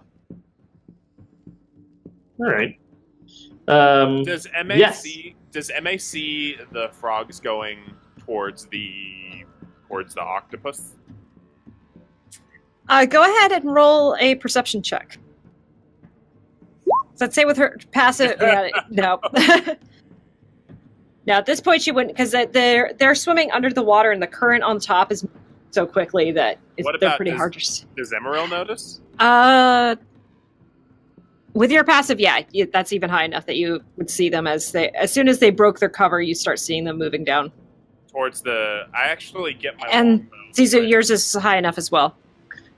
I get will the longbow and the shapeshift red. out and Okay. cast Fairy Fire on one of the giant frogs, or both of them if I can get them. Oh, yeah. Okay, so you just... Yeah! Yeah, so right where it was, you cast the fairy fire, and these two frogs are now glowing and lit up, and we are in some initiative here. There we go. Boom, chicka boom, chicka boom, chicka boom, chicka boom, chicka boom, chicka boom. All right. Roll some initiative as soon as I get my... The map up. I gotta get map up, and I gotta pull out my guy. But you, seriously, I mean... Alright. And I gotta get an initiative. Oh, that's the wrong button to push. There we go. There's initiative. Clear that out. Remove. Clear. All right. So do you want us to And- roll again or take the one we... Just take the one you did. All right. Got it. So you guys on this map, if I can scroll on it, I can't. They see me scroll. Come on, roll 20. Work with me. It's down at the bottom. Down at the bottom is where the river is. This was kind of the best map I could do for a river. I'd say you guys are on the path over here, so just move. So Baeridin, you're actually going to be off. Not the best map. Hold on. Let me just get a different map up. The benefit of this program I used. I'm going to actually do a different map. Okay. Yeah, that's great. Okay. Okay. And these are all those random maps done with that website I was mentioning earlier, because Okay. it's pretty cool.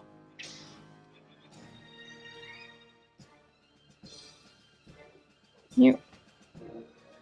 Come on. Am I on the other side? Give me a second one. There we go. All right, so we'll use this spot where the river's pretty wide. Okay.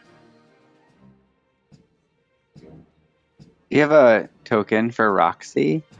I do not. I'm sorry. It's alright. We'll just...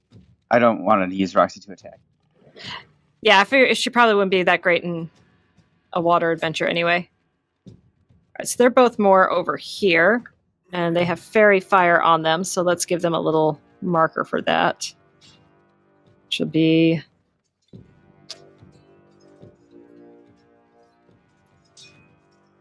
That's good. Doink. And one of them gets a little red dot too, just so we can differentiate them. And then I've got Big Ragnall too. Da da da. Oh my god. And Orbith, because he's there. You gotta sing your way through all of it. All of it. Ragnall 2 and Orbith, the Orb What? Guide. Why do you think I play bards all the time? It sounds like a song that would be sung by the mom in Bob's Burgers. Oh my god, Linda. Oh, Linda, yeah. And you guys who are controlling Nick and MA, don't forget them. oh no, I got MA on the Okay. board already. All right. There, yeah. Yeah, no, I gotta work on my Linda voice. That Yeah, just- no, yeah. I just- yeah. No. I have to really have to do this.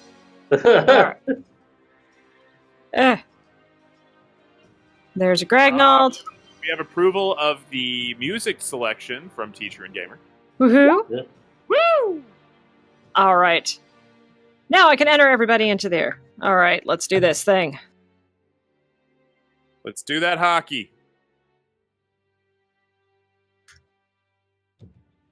And yeah, I'm just going to put in your names. You guys can... Oh, Teacher and Gamer, yes, you want a musical episode of Clinical Role.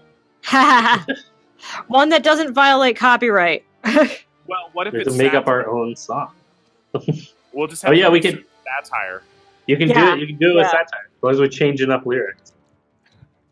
That's true. Incidentally, I actually once wrote an original song about playing Dungeons and Dragons. Oh my gosh! Did you record it? No. It actually requires a team of people to sing. This was towards the tail end of when I was doing a lot of musical theater. We could, Dr. B, we could make this happen. Yeah. I'm just saying, I know people. we could make this happen. I've debated from time to time making it happen. I just need the funding. I think I know a place where we could record it too. Nobody's put in their stuff. Okay. Nobody's put in. How do we enter that? I don't think we can enter it. You should be able to. And I actually can do. Let me, since I never rolled for MA. 8. Toad's got a. Holy mother of God! She's awesome. All right, I'll put it in. And Immeral had 17? I see 16 up there. That's the one. 16. Baeridin had 10. 17. Thank you. The Toads. What did they get? I rolled them up here somewhere. 8, 16. No, those are the other guys. I didn't roll theirs. Doink. 7! Good job, Toads. Way to do your thing. Way to be quick. Orbith. They're just going to be Toady. Yeah. 8. And Xissou got a 7. All right, I think that's everybody. There we go. Right, so as Baeridin comes out of the water, you see these him jump from giant octopus form into his gnomish form, casting fairy fire down at the water, and you see these two gigantic toads coming to light. What color is this fairy fire? Teacher and Gamer continues to. I think it would be like a wolf silver. It would be like a shiny silver. All right, so it's like this glittery, shiny, shimmers all around, almost like some sort of bioluminescence going on in the water around these two giant toads. Emma has been watching excitedly, very excited to gather all the stories about this. What does she do on her turn? From the bank, let's see here. What does MA do? MA. Ooh, that's actually kind of fun. MA decides to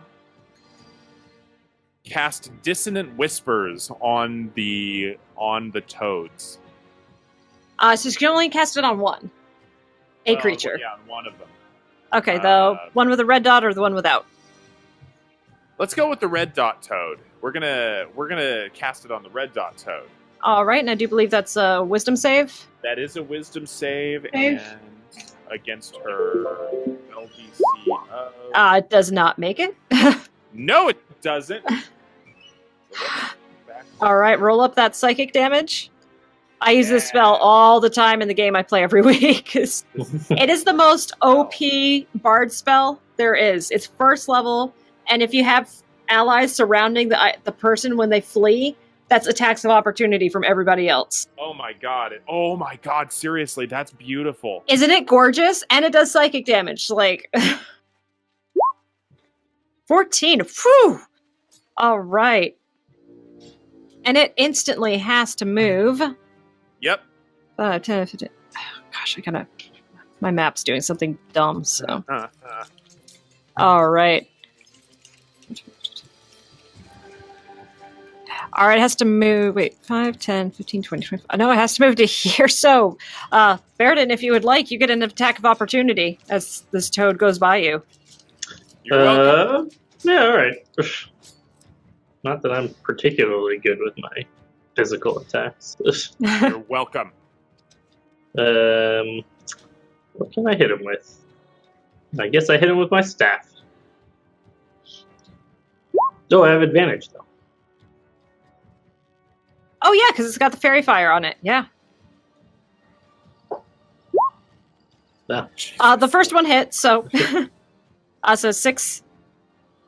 All right, wow. So, with this frog kind of leaping out of the water, it's like, and it's like rocking its head, and then you just smack it in the head, and it seems to be a little bit more dazed. Is anything for a bonus action for MA? Oh, sorry. God. Stretching. NyQuil hangover. No, as a bonus action from MA, I don't think I have really anything that She MA can inspire. That's true. She can, can't she? So yeah, she'll use her bonus action to inspire. Let's see, who needs to be inspired? Inspire Immeral, just to say sorry. Just to say sorry. I have you, see? All right, so with that feat of magic where she reaches out with her music into this toad's head, causing it all this pain, seeing your ally over there get a good hit in on it, you feel very inspired. Oh, Emmy's on there twice. Okay, let me trash that one. Okay, and now it is Emerald's turn. Immeral sees... So Immeral can see the toad still in the water? Yep, it's still got fairy fire around it. Okay, well, Immeral, using... Go to D&D Beyond and actually get that die of bardic inspiration. It'd be a D6. Thank you. Good God. Playing two characters is so hard. My goodness. Okay, so then Immeral is going to take a... You know what? Forget that. Immeral is not going to... Immeral's just going to swim into the river using his wonderful, gloves of swimming juju and beat the crap out of that thing. All right. Moving into the river. Yep, you got a swimming speed, so you can swim right up to it.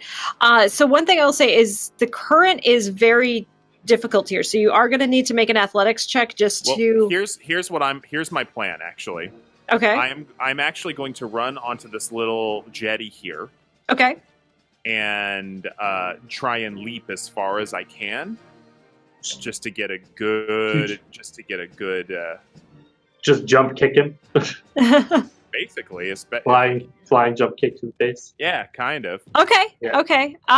Give me a it'd still be athletics though because you're using your strength to jump. My God. Terrible. Okay, athletic. Not a nat one. So yeah, that part. The natural one would be a 0. All right, so you managed to launch yourself off, but you don't go too far. You go about 5 feet, and then you get into the water, and you are able to swim up to the toad, but you can tell it's going to be a difficult. It will be a difficult maneuver to stay where you are and not get swept down the river. Okay. Well, I actually grab... Oh, no, they got, poisonous skin, don't they? Maybe. Oh, crud. Okay. Then I stab it good. Okay, stabby, stab, stab. Stabbity, stab, stab with my monk weapon. Yeah! All right, that hits. Okay. 11, nice. And then with the, let's see. Oh, nope, I'm not a high enough monk level one yet. But I will cast Flurry of Blows and go for it again with a covered foot. All right. All right. And we're going to go... What am I going to do? Boot to the head. That hits. Yeah! They have a very low armor class. And you know what? Just because I can in the water, this is even funnier. All right, a 24 hits. Trevor. Unfairness. All right. What's up? 9 unfairness damage. Sweep the legs. Sweeping at its legs, and so it kind of. I'm gonna have it make a strength save just to see if it gets swept down the river too. No, it does not make that. Which way is this river flowing? It's flowing down the map, I think. So. Oh wait, so I was actually jumping from upstream. Yeah. Yeah, I'll Well, that was draw. smart of me. Oops. Can I just do... There we go. There. That's sort of an arrow. That works. All right, go ahead and give me a strength check. We're going for a DC 12 here to see if you get swept down the river or not. Strength check or Strength. Yep. Or athletics. Yeah, athletics. Yeah, and I get advantage on swimming check. Yep. Oh my god. Nope. All right, so move yourself 20, and actually, because I got to move the frog back one more. So move yourself 20 down. 20 feet, not 20 squares. All right. Anything else? I think that's everything you can do. Mm-hmm. All right. Gragnold. All right. So, standing back here, I come up. See that little... Oh, he does not have ranged stuff. He doesn't have any ranged things. He's gonna get very angry.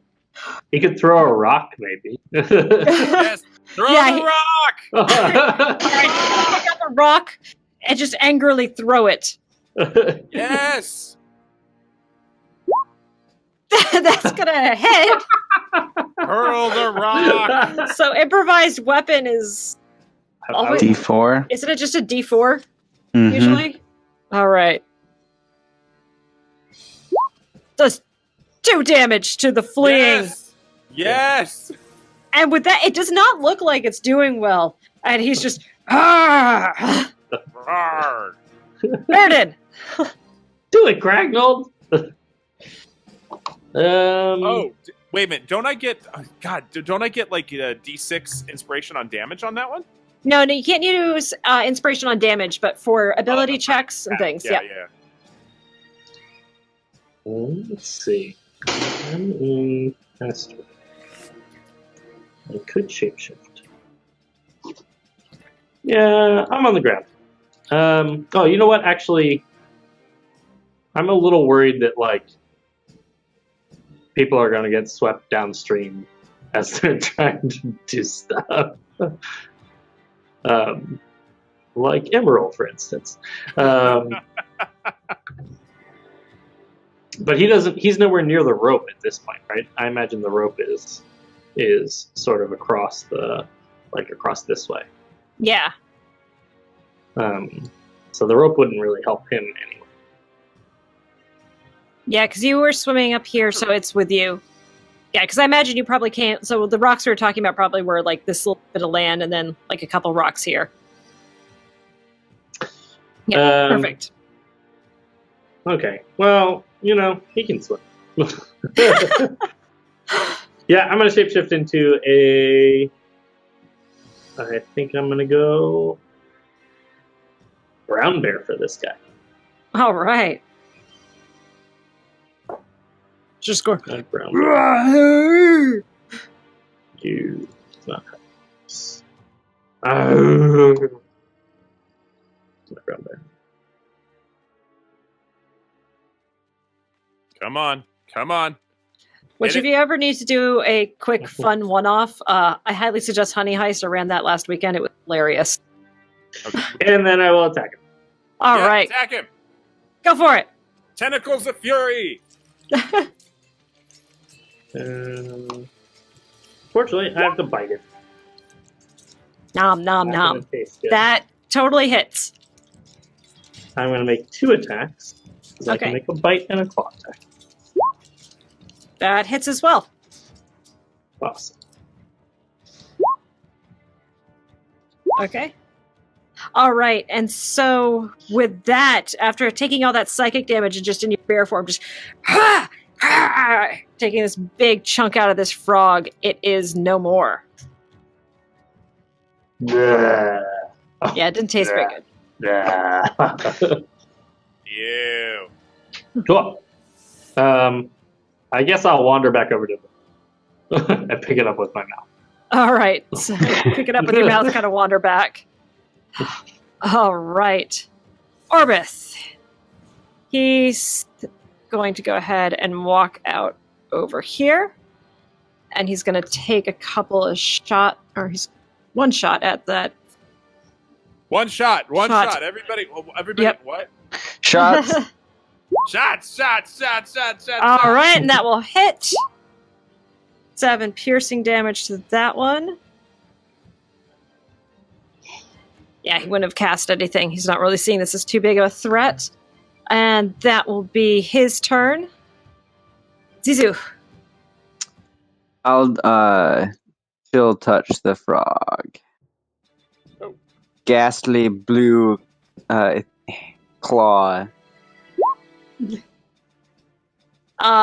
Is 8 the attack roll? Yeah. Yeah, that No. unfortunately. Yeah. Nope, he has advantage. No, because he would have gone out of the fairy fire by now, because the fairy fire was up here, right? But it up- sticks to them, It right? sticks to you. Mhm. It sticks to anything in the. Oh, does it? Okay, I Yeah, thought they yeah. had to stay. They had to stay in the area though, and it's a smallish area, right? So It's a small area when it happens, but then I think it sticks to you. Yes. D&D Beyond, come here. Yes, D&D Beyond. I love the hell out of this resource.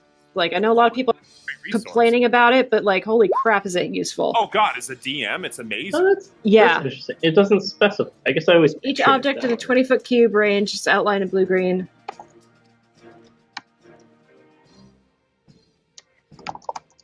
I always thought they had to stay in that area. Dude, Well, 'cause- guess what? You're the DM. You're get the to make DM. It's decisions. your. Yeah, I'm gonna say like that. Yeah, they would have had to stay in that cube, and he's just gone outside of it. So as it was coming out, You made the wrong like, decision. haha, I'm choosing in favor of my monsters. Damn it! I have to challenge you guys. God, you suck as a DM. You don't even like your players. God, my DM actively says like, no, I'm trying to kill you guys in every fight. It's like, thanks, it's awesome. Is the rope tied off already? No, it is not tied off. All right, I'm gonna try and rock hop. Okay, give me Jump a across the boulders. all right, give me a dexterity check, or you can do acrobatics. Yeah, you can do acrobatics for this. Athletics? It's dex. This is more dexterous than Okay, strength based. Got it. All right, so you managed to get halfway across without falling in. You do notice that some of the boulders seem to be moss covered. I'm just got to roll something really quickly. Yeah, teacher and gamer says Okay. you're wrong, Megan. Teacher and gamer, come DM for us. I didn't want to hit the frog anyway. It was just a Why would ruse. you wish that upon somebody? All right, so you keep going across without too much issue. All right, now comes to the toad's turn. This guy. Swim upstream. I got like a sword ready to stick in you. All right, so swim right up to you I got a sword. and go ahead. It's got a small target. Okay, so it's gonna bite you. It's Okay. gonna miss. Yeah, it is. Wait, attack is 11. Yeah, it misses. Yeah, that misses. All By right. a lot. Something you guys do notice, though, coming up are two. Ah! How are Two they more swimming frogs. upstream? They're swimming upstream. They've got to be so tired. It's slow. They're moving quite slow. That's That's as close as they're going to be able to get.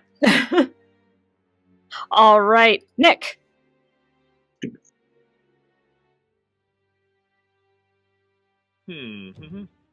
Hey, Nick.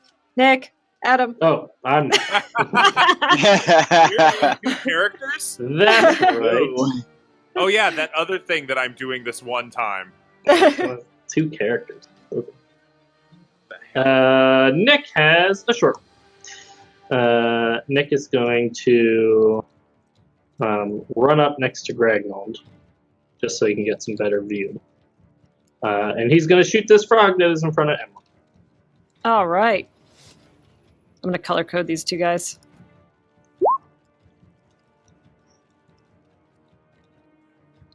All right, go ahead, make attack roll. I think that. 19, yeah, though that hits. Definitely hits. Don't kill me. Yay! And then I think he gets sneak attack. Yeah. This is with me. Oh, I don't think I put a sneak attack on the character sheet. I'm sorry. I do have one. It just had. Just click on it.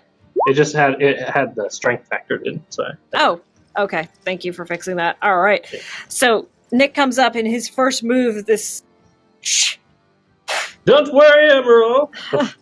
Right through the eye of this this gigantic toad, and its dead body immediately starts floating down the river. That's quite gruesome. Floating. All right, Emma. Floating down the river.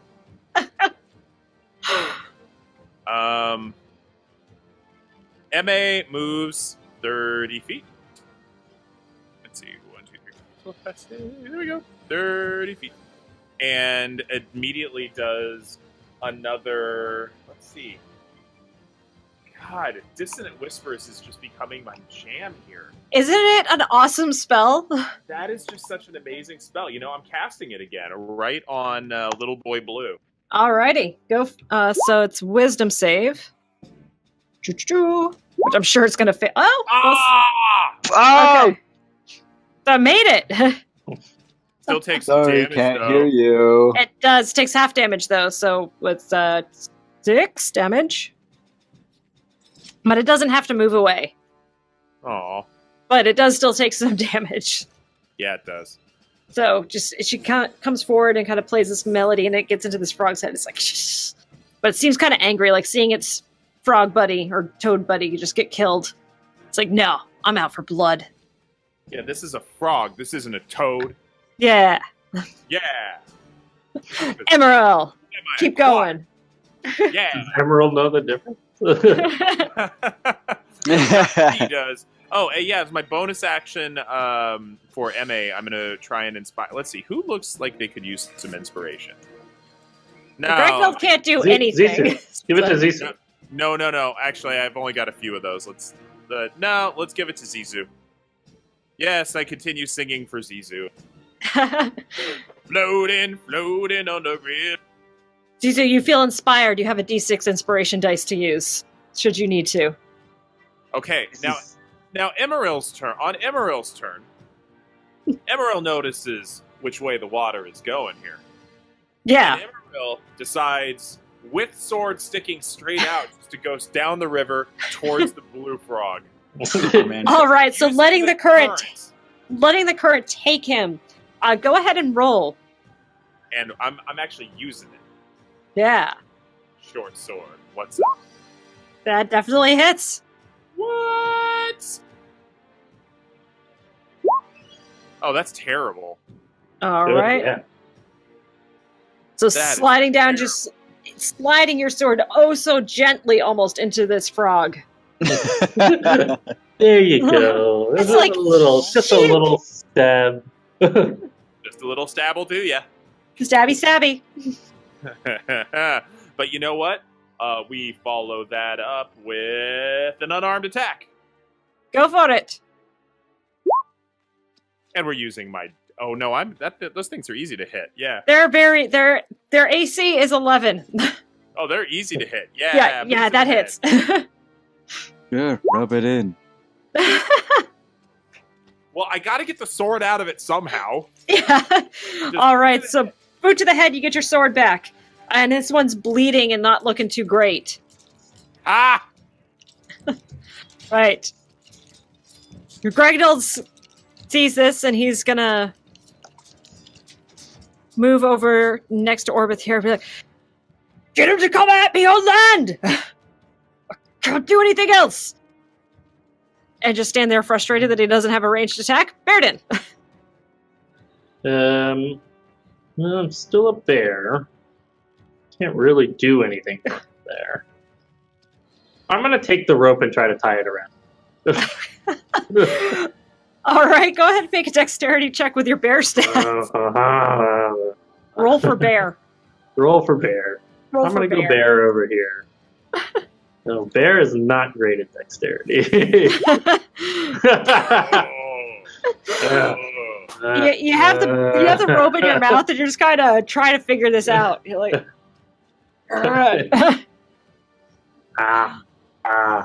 it just Oh dear. can't quite get it tied there. Bears are not good at tying knots. No, not known for their For knots. everybody who's watching, They're not good. they're not known for that. Not good at Not known for not Someone's being not. All right. Orbith, seeing how well that worked before, is going to go ahead and use his longbow again, which hits. Mm. He did was going against the yellow guy because that hasn't been hit yet. And doing 10 points of damage. He's got really nothing to do on for bonus action. He's going to save his spells, I think. He sees these more as his pests, so not worth a hunter's mark. All right, Xissou. I'm gonna. Right now, Xissou?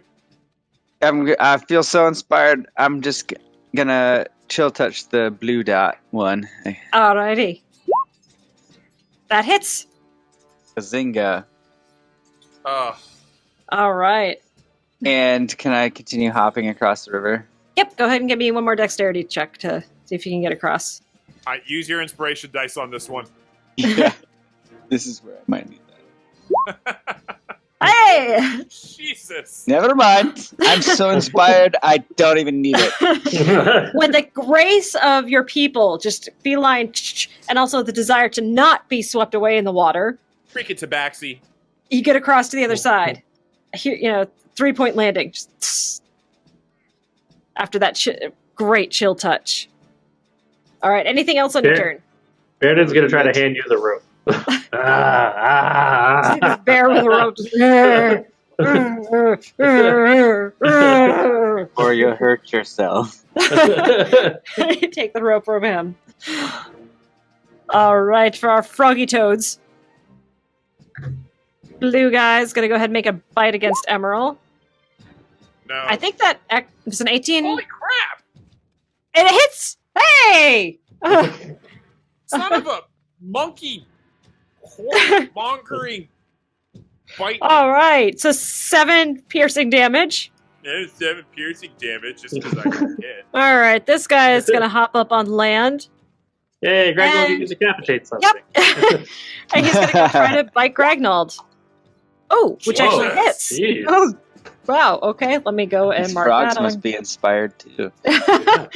All right. They're playing frog songs for each other. It's fine. Dwarf size Oh, is still bother. considered medium, though, right? Yes, there's still Okay. Yeah. All right. Just making They're sure. not small until they're halflings. Okay. All right. All right. That is going to be their turn. Nick. Nick, who is Adam? Yes. Nick! So I think Nick. I wanna have Nick. Yeah, I'm gonna have him come up this way. Oh, I'm on orbit. I'm assuming I can stand on up here. Yeah. It's getting. I mean, it's not like the surest footing, but yeah, he can stand there without too much issue. Okay. So then I'm gonna have him. Yep, and he's gonna make another short bow attack. Okay. I guess on the one that Immeral's attacking, on blue. Yeah, I'd say he might not really have a good shot at the yellow one. Yeah, it kind of looks like there's maybe some stuff. There's going to be some stuff in like a differential in height and stuff too. But yeah, that hits 5 piercing to the blue guy. Oh gosh, plus the sneak attack. Yep. Yeah. All right, and so again, Nick's just like, I figured this out.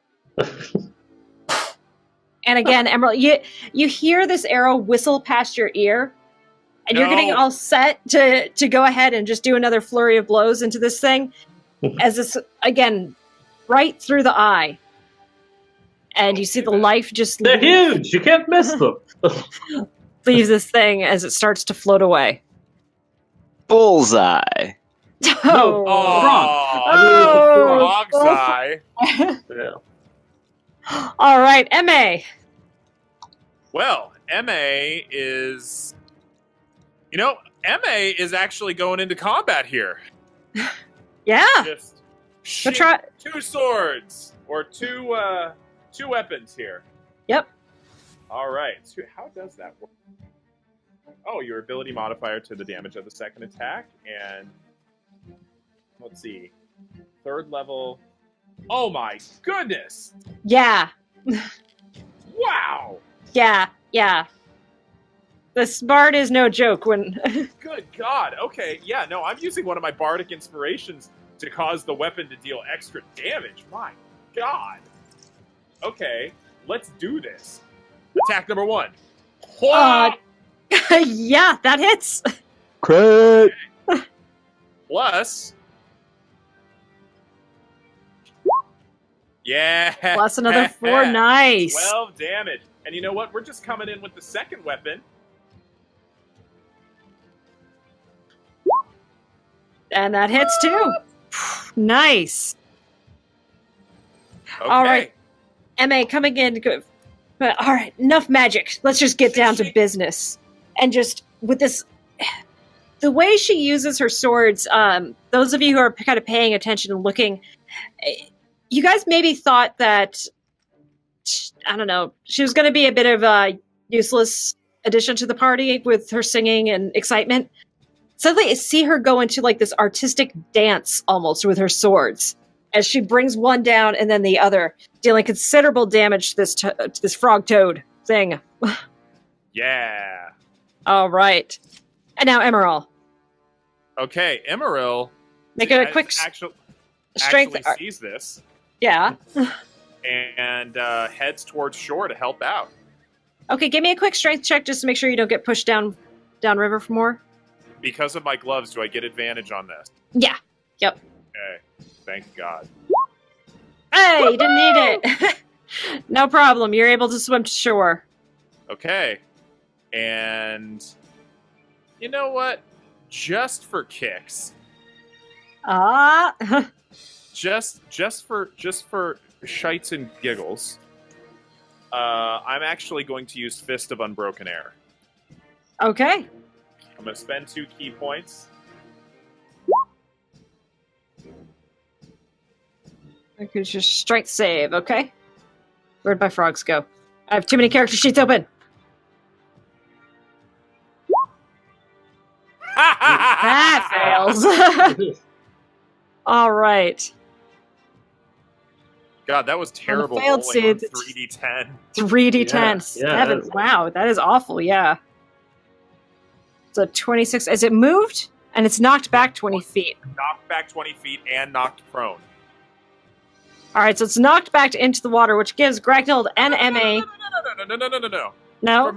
From my angle, I'm knocking it down. Oh, you're knocking it that way. Yeah. Okay.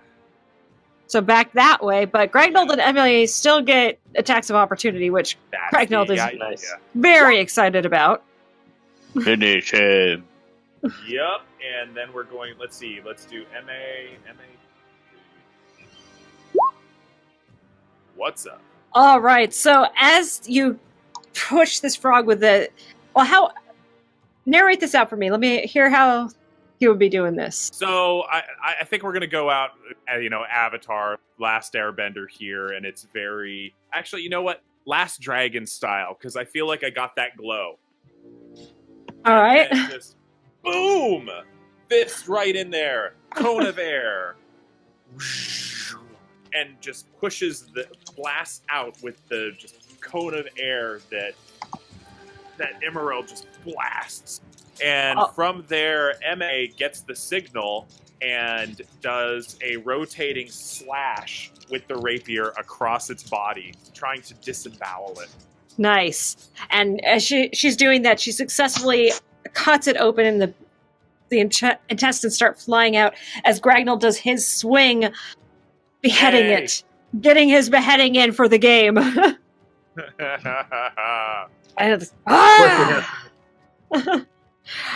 And the frogs and toads all seem to be gone as that one is no more. Woo! Now go we've to got froggy Dinotopia. entrails spilled in a 20-foot cone. Yep. Eee. All right. Froggy. So as you guys are securing the rope and getting ready to bring the Triceratops across, Orbis like, these creatures sometimes set these things, use this stuff as traps. I wonder if they got anybody else. Let's go downriver a bit. Someone want to go with me? See if we can find some stuff? Sure, I will go. I raise a bare hand. All right. Okay, go ahead and give me take some the strong one. some perception check for those that are going. I have to close. Oh. Yep. I got 24. All right. Without problem, you guys are actually able to see the remains of a couple other people who are dressed in garb similar to the dead guy you guys found in the temple, actually. Huh. On them both, you find about 50 gold pieces worth of just kind of mundane, some different things. But then you also do find what you figure to be about 30 gold pieces worth of treasure that looks like the stuff that was in this temple that you guys had stayed in the night before. Gems. Yeah, some uncut gem. And honestly, you could just write this down of various stuff worth 30 gold. So I'll take 10 gold worth. Just my fair share, please. That's only fair. Yep. And Orbit's kind of looking. They were grave robbers. Lovely. Okay, what were they going to do with it? What, the grave robbers? Oh, yeah, no, sorry. I thought you were attacking us. Huh? No. Took that personally for a moment there. No. That these guys, their friend up there, tried to steal from the temple, and the golems got the one, and the frogs got the others. Unless there were more than 3, but yeah, there we go. I guess he's not wrong. Like, we're grave robbers too. We're robbing from grave robbers. Those temple robbers. Yeah. Temple. We're temple robbers. All right, so without too much issue, you guys are able to eventually get the Triceratops to swim across the river to the other side using the guide rope so they don't get swept down. Making your way along a bit further down. One of the things you guys are noticing in the just sort of continuous bits and pieces where there are ruins. So you remember that you were told that this continent or this peninsula used to be a very thriving, active place with lots of different civilizations and people living there. And where you were before coming in, you didn't see as much evidence of that, but here, for whatever reason, you're starting to see like more ruins. It's causing you to think that like maybe where you are was a densely populated area at one point, but now is just completely fallen to ruin. The jungle has taken over everything. As you guys make your way out for the night, let me draw your line on my map to show where you went for myself. Okay. You eventually come to a place where it seems like there's a ruined foundation that you find. And it's next to a smaller river, this one not flowing quite so bad. But you do find like a good platform where you guys could all rest up for the night. Okay. And Orbis suggested that using this ruin as a good place to rest. Yeah, let's do that. Let's set up for the night, keep watch, and continue on in the morning. All right, let's do that. There. Well, yeah, let's set up our watch and do everything. Would there be anything that you guys want to do before settling down for the night? I want to use Roxy to scout out the area within 100 feet of us. Okay, go ahead and make a perception check.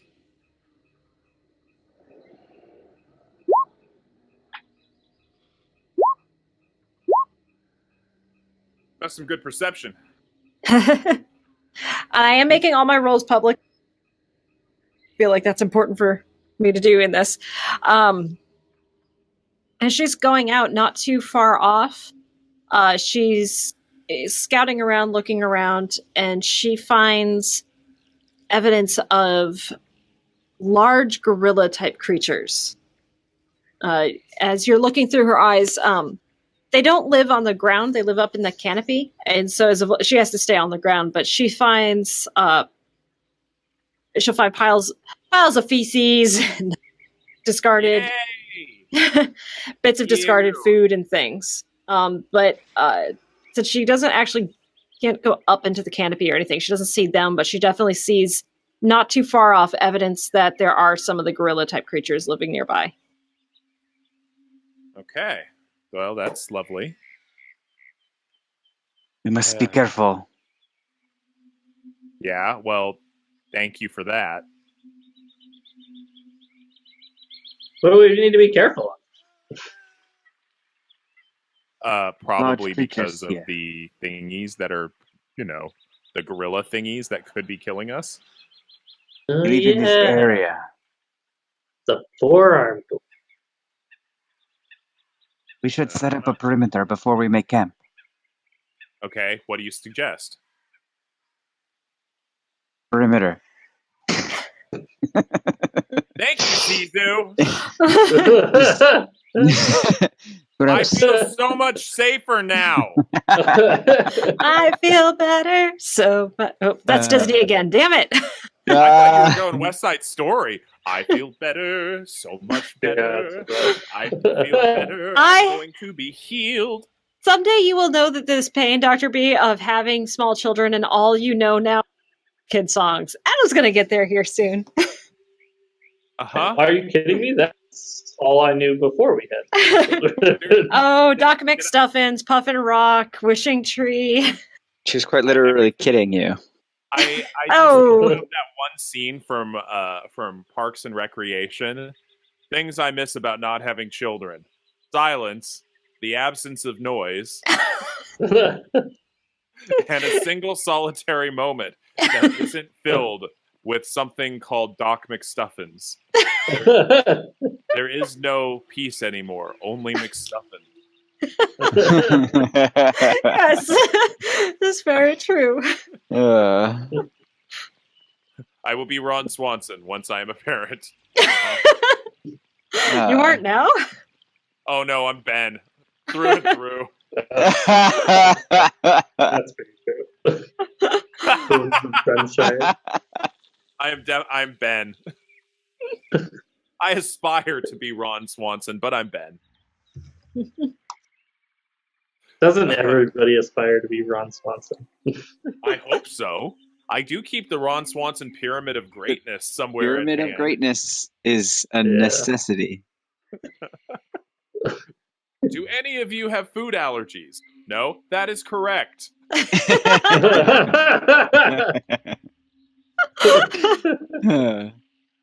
Fish is not a meat. So, you set up a perimeter. Okay? Yes. Yeah, is there a way that we could actually do some sort of like tripwire to a bell or something, like in the trees? Huh, not like just vaguely roguish. Yeah. Like, is there something we could do? Let's see. With your equipment and stuff, I mean, you don't have any bells in the equipment necessarily, but you do have like pythons and things, so like you could tie them together to make kind of wind chimey bell type things. Yeah, let's put some wind chimes in the trees and tie them to a string. All right. Yeah, no, let's definitely do that. Okay, so yeah, you guys, between Emerald's climbing ability and Orbith also seems to be pretty dexterous and able to get up into the trees quickly without too much issue. And Zazu, no, not Zazu, sorry. Xissou can get up into the trees too. You guys managed to get all the nearby trees to you. You rig up with some bells and you have them up high enough that, like, unless it's a really hefty wind, they're not going to go off. At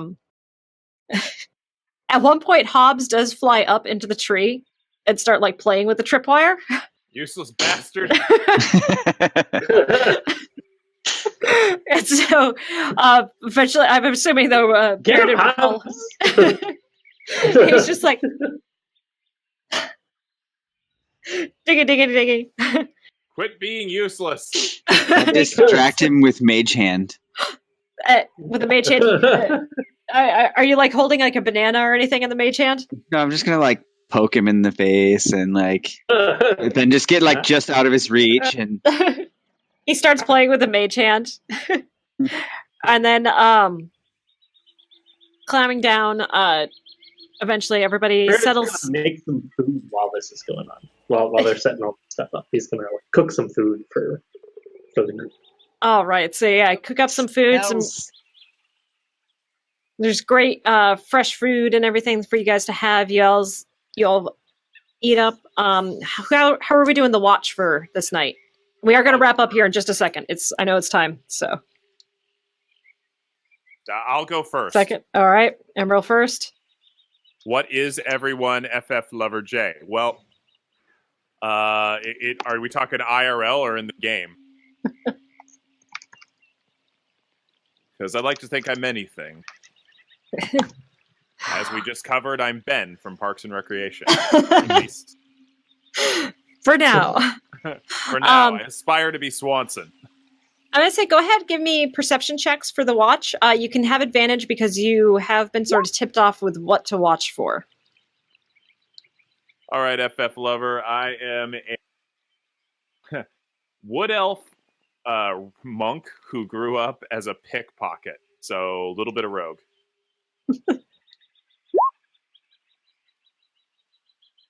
What's everybody? And someone's asking for everybody's classes, so. And Xissou, you can roll again because you got advantage. All right. I want you guys say what your characters are while I do something really quickly here.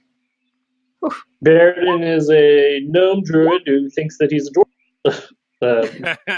Who is blessed by the wolf god, and so he can shapeshift into many animals.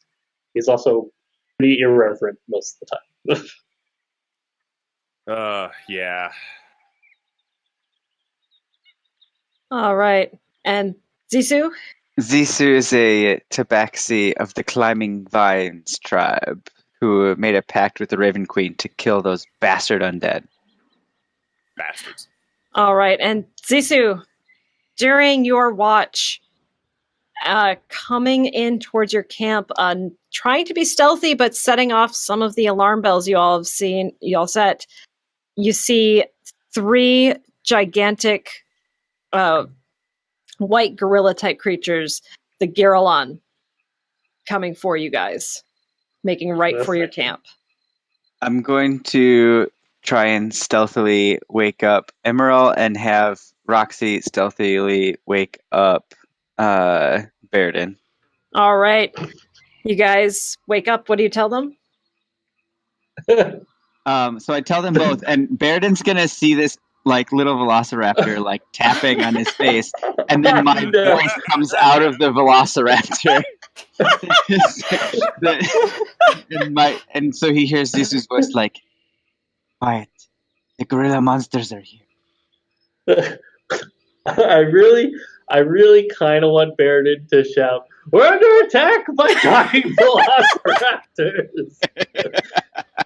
And that's where we. I think you would know. I think you would know. Xissou. And that's where we're going to leave it for this game. We play again in 2 weeks, right? I can never remember. 2 weeks. 2 weeks. I don't know. Are you going to be able to make it, Joe? What's the date on that? The 10th? The 11th. The 11th. We play an hour later. Yep, we're going to play an hour later, but it's daylight savings time, so it's actually the same, but not. Oh, dear. Yeah. Okay, so the 11th. Yeah, I can make that. Awesome. So it's going to be 3 o'clock Eastern, so 12 o'clock Pacific. Oh, yay. An extra hour. Not really, though, because it's daylight No. savings. It's still losing an hour. Curse you, Benjamin Franklin! I hate daylight savings. Why do we still do this? It doesn't make sense. It's so stupid. Like, okay, I'll just say, like, if our president would like a quick bump in his approval rating, I think just get rid of that. Like, This he would is have one a, thing that he could do. Yeah. that is one thing he could do. Like, if there was ever a Sign president this just to be executive order. yeah, if there was ever a president just to go, fuck it, I want to do this, I think this president's the one. So, For 1 week, his approval rating would go up above 30%. yes. That'd be the only time. The opposing party would be like, I feel rested and calmer. Oh, what did you do? All right, so we will be playing on the 11th, and then again on the 25th. And then the week after that is PAX East, and we're all going to be together live. Joe, are you going out to PAX or? Not East, no. Okay, but we'll get the other people. And I'm saying this live on stream, but I want us to try and actually play together around a table at PAX East. We're not going to be able to stream that, but I think if we all bring cameras, we can at least record it and upload it. Oh, that might be interesting. Because I like DMing face to face so much better because I am horrible at sitting still. Like, I am all about getting up and walking around the room and doing shit while I'm DMing. I want a Yogi Bo beanbag right now so badly. Yeah. Just to sink into and just and I'm like got fidgets all over the place. This is what happens when you've got Aspies at a table. Like, Yeah. Lots of things, yeah. But I'd like to try to make that happen. We'll have to figure that out. That'd be fun. That would be so fun. I still need to figure out where I'm staying for PAX, but that's another thing. Yeah, same here. All right. Well, See thank you guys to everybody. Thanks, Yeah, everybody good who game. watched. Thank you. Thank you all. Thank you, I'm Sven. Ali Kitsy, thank you. And FF Lover J, yeah. Thank you, everybody who watched. And I'm going to try to upload all the videos that I haven't uploaded. So if you want to catch up, they'll be there. But anyway, guys, thank you. Bye. Bye. I don't know if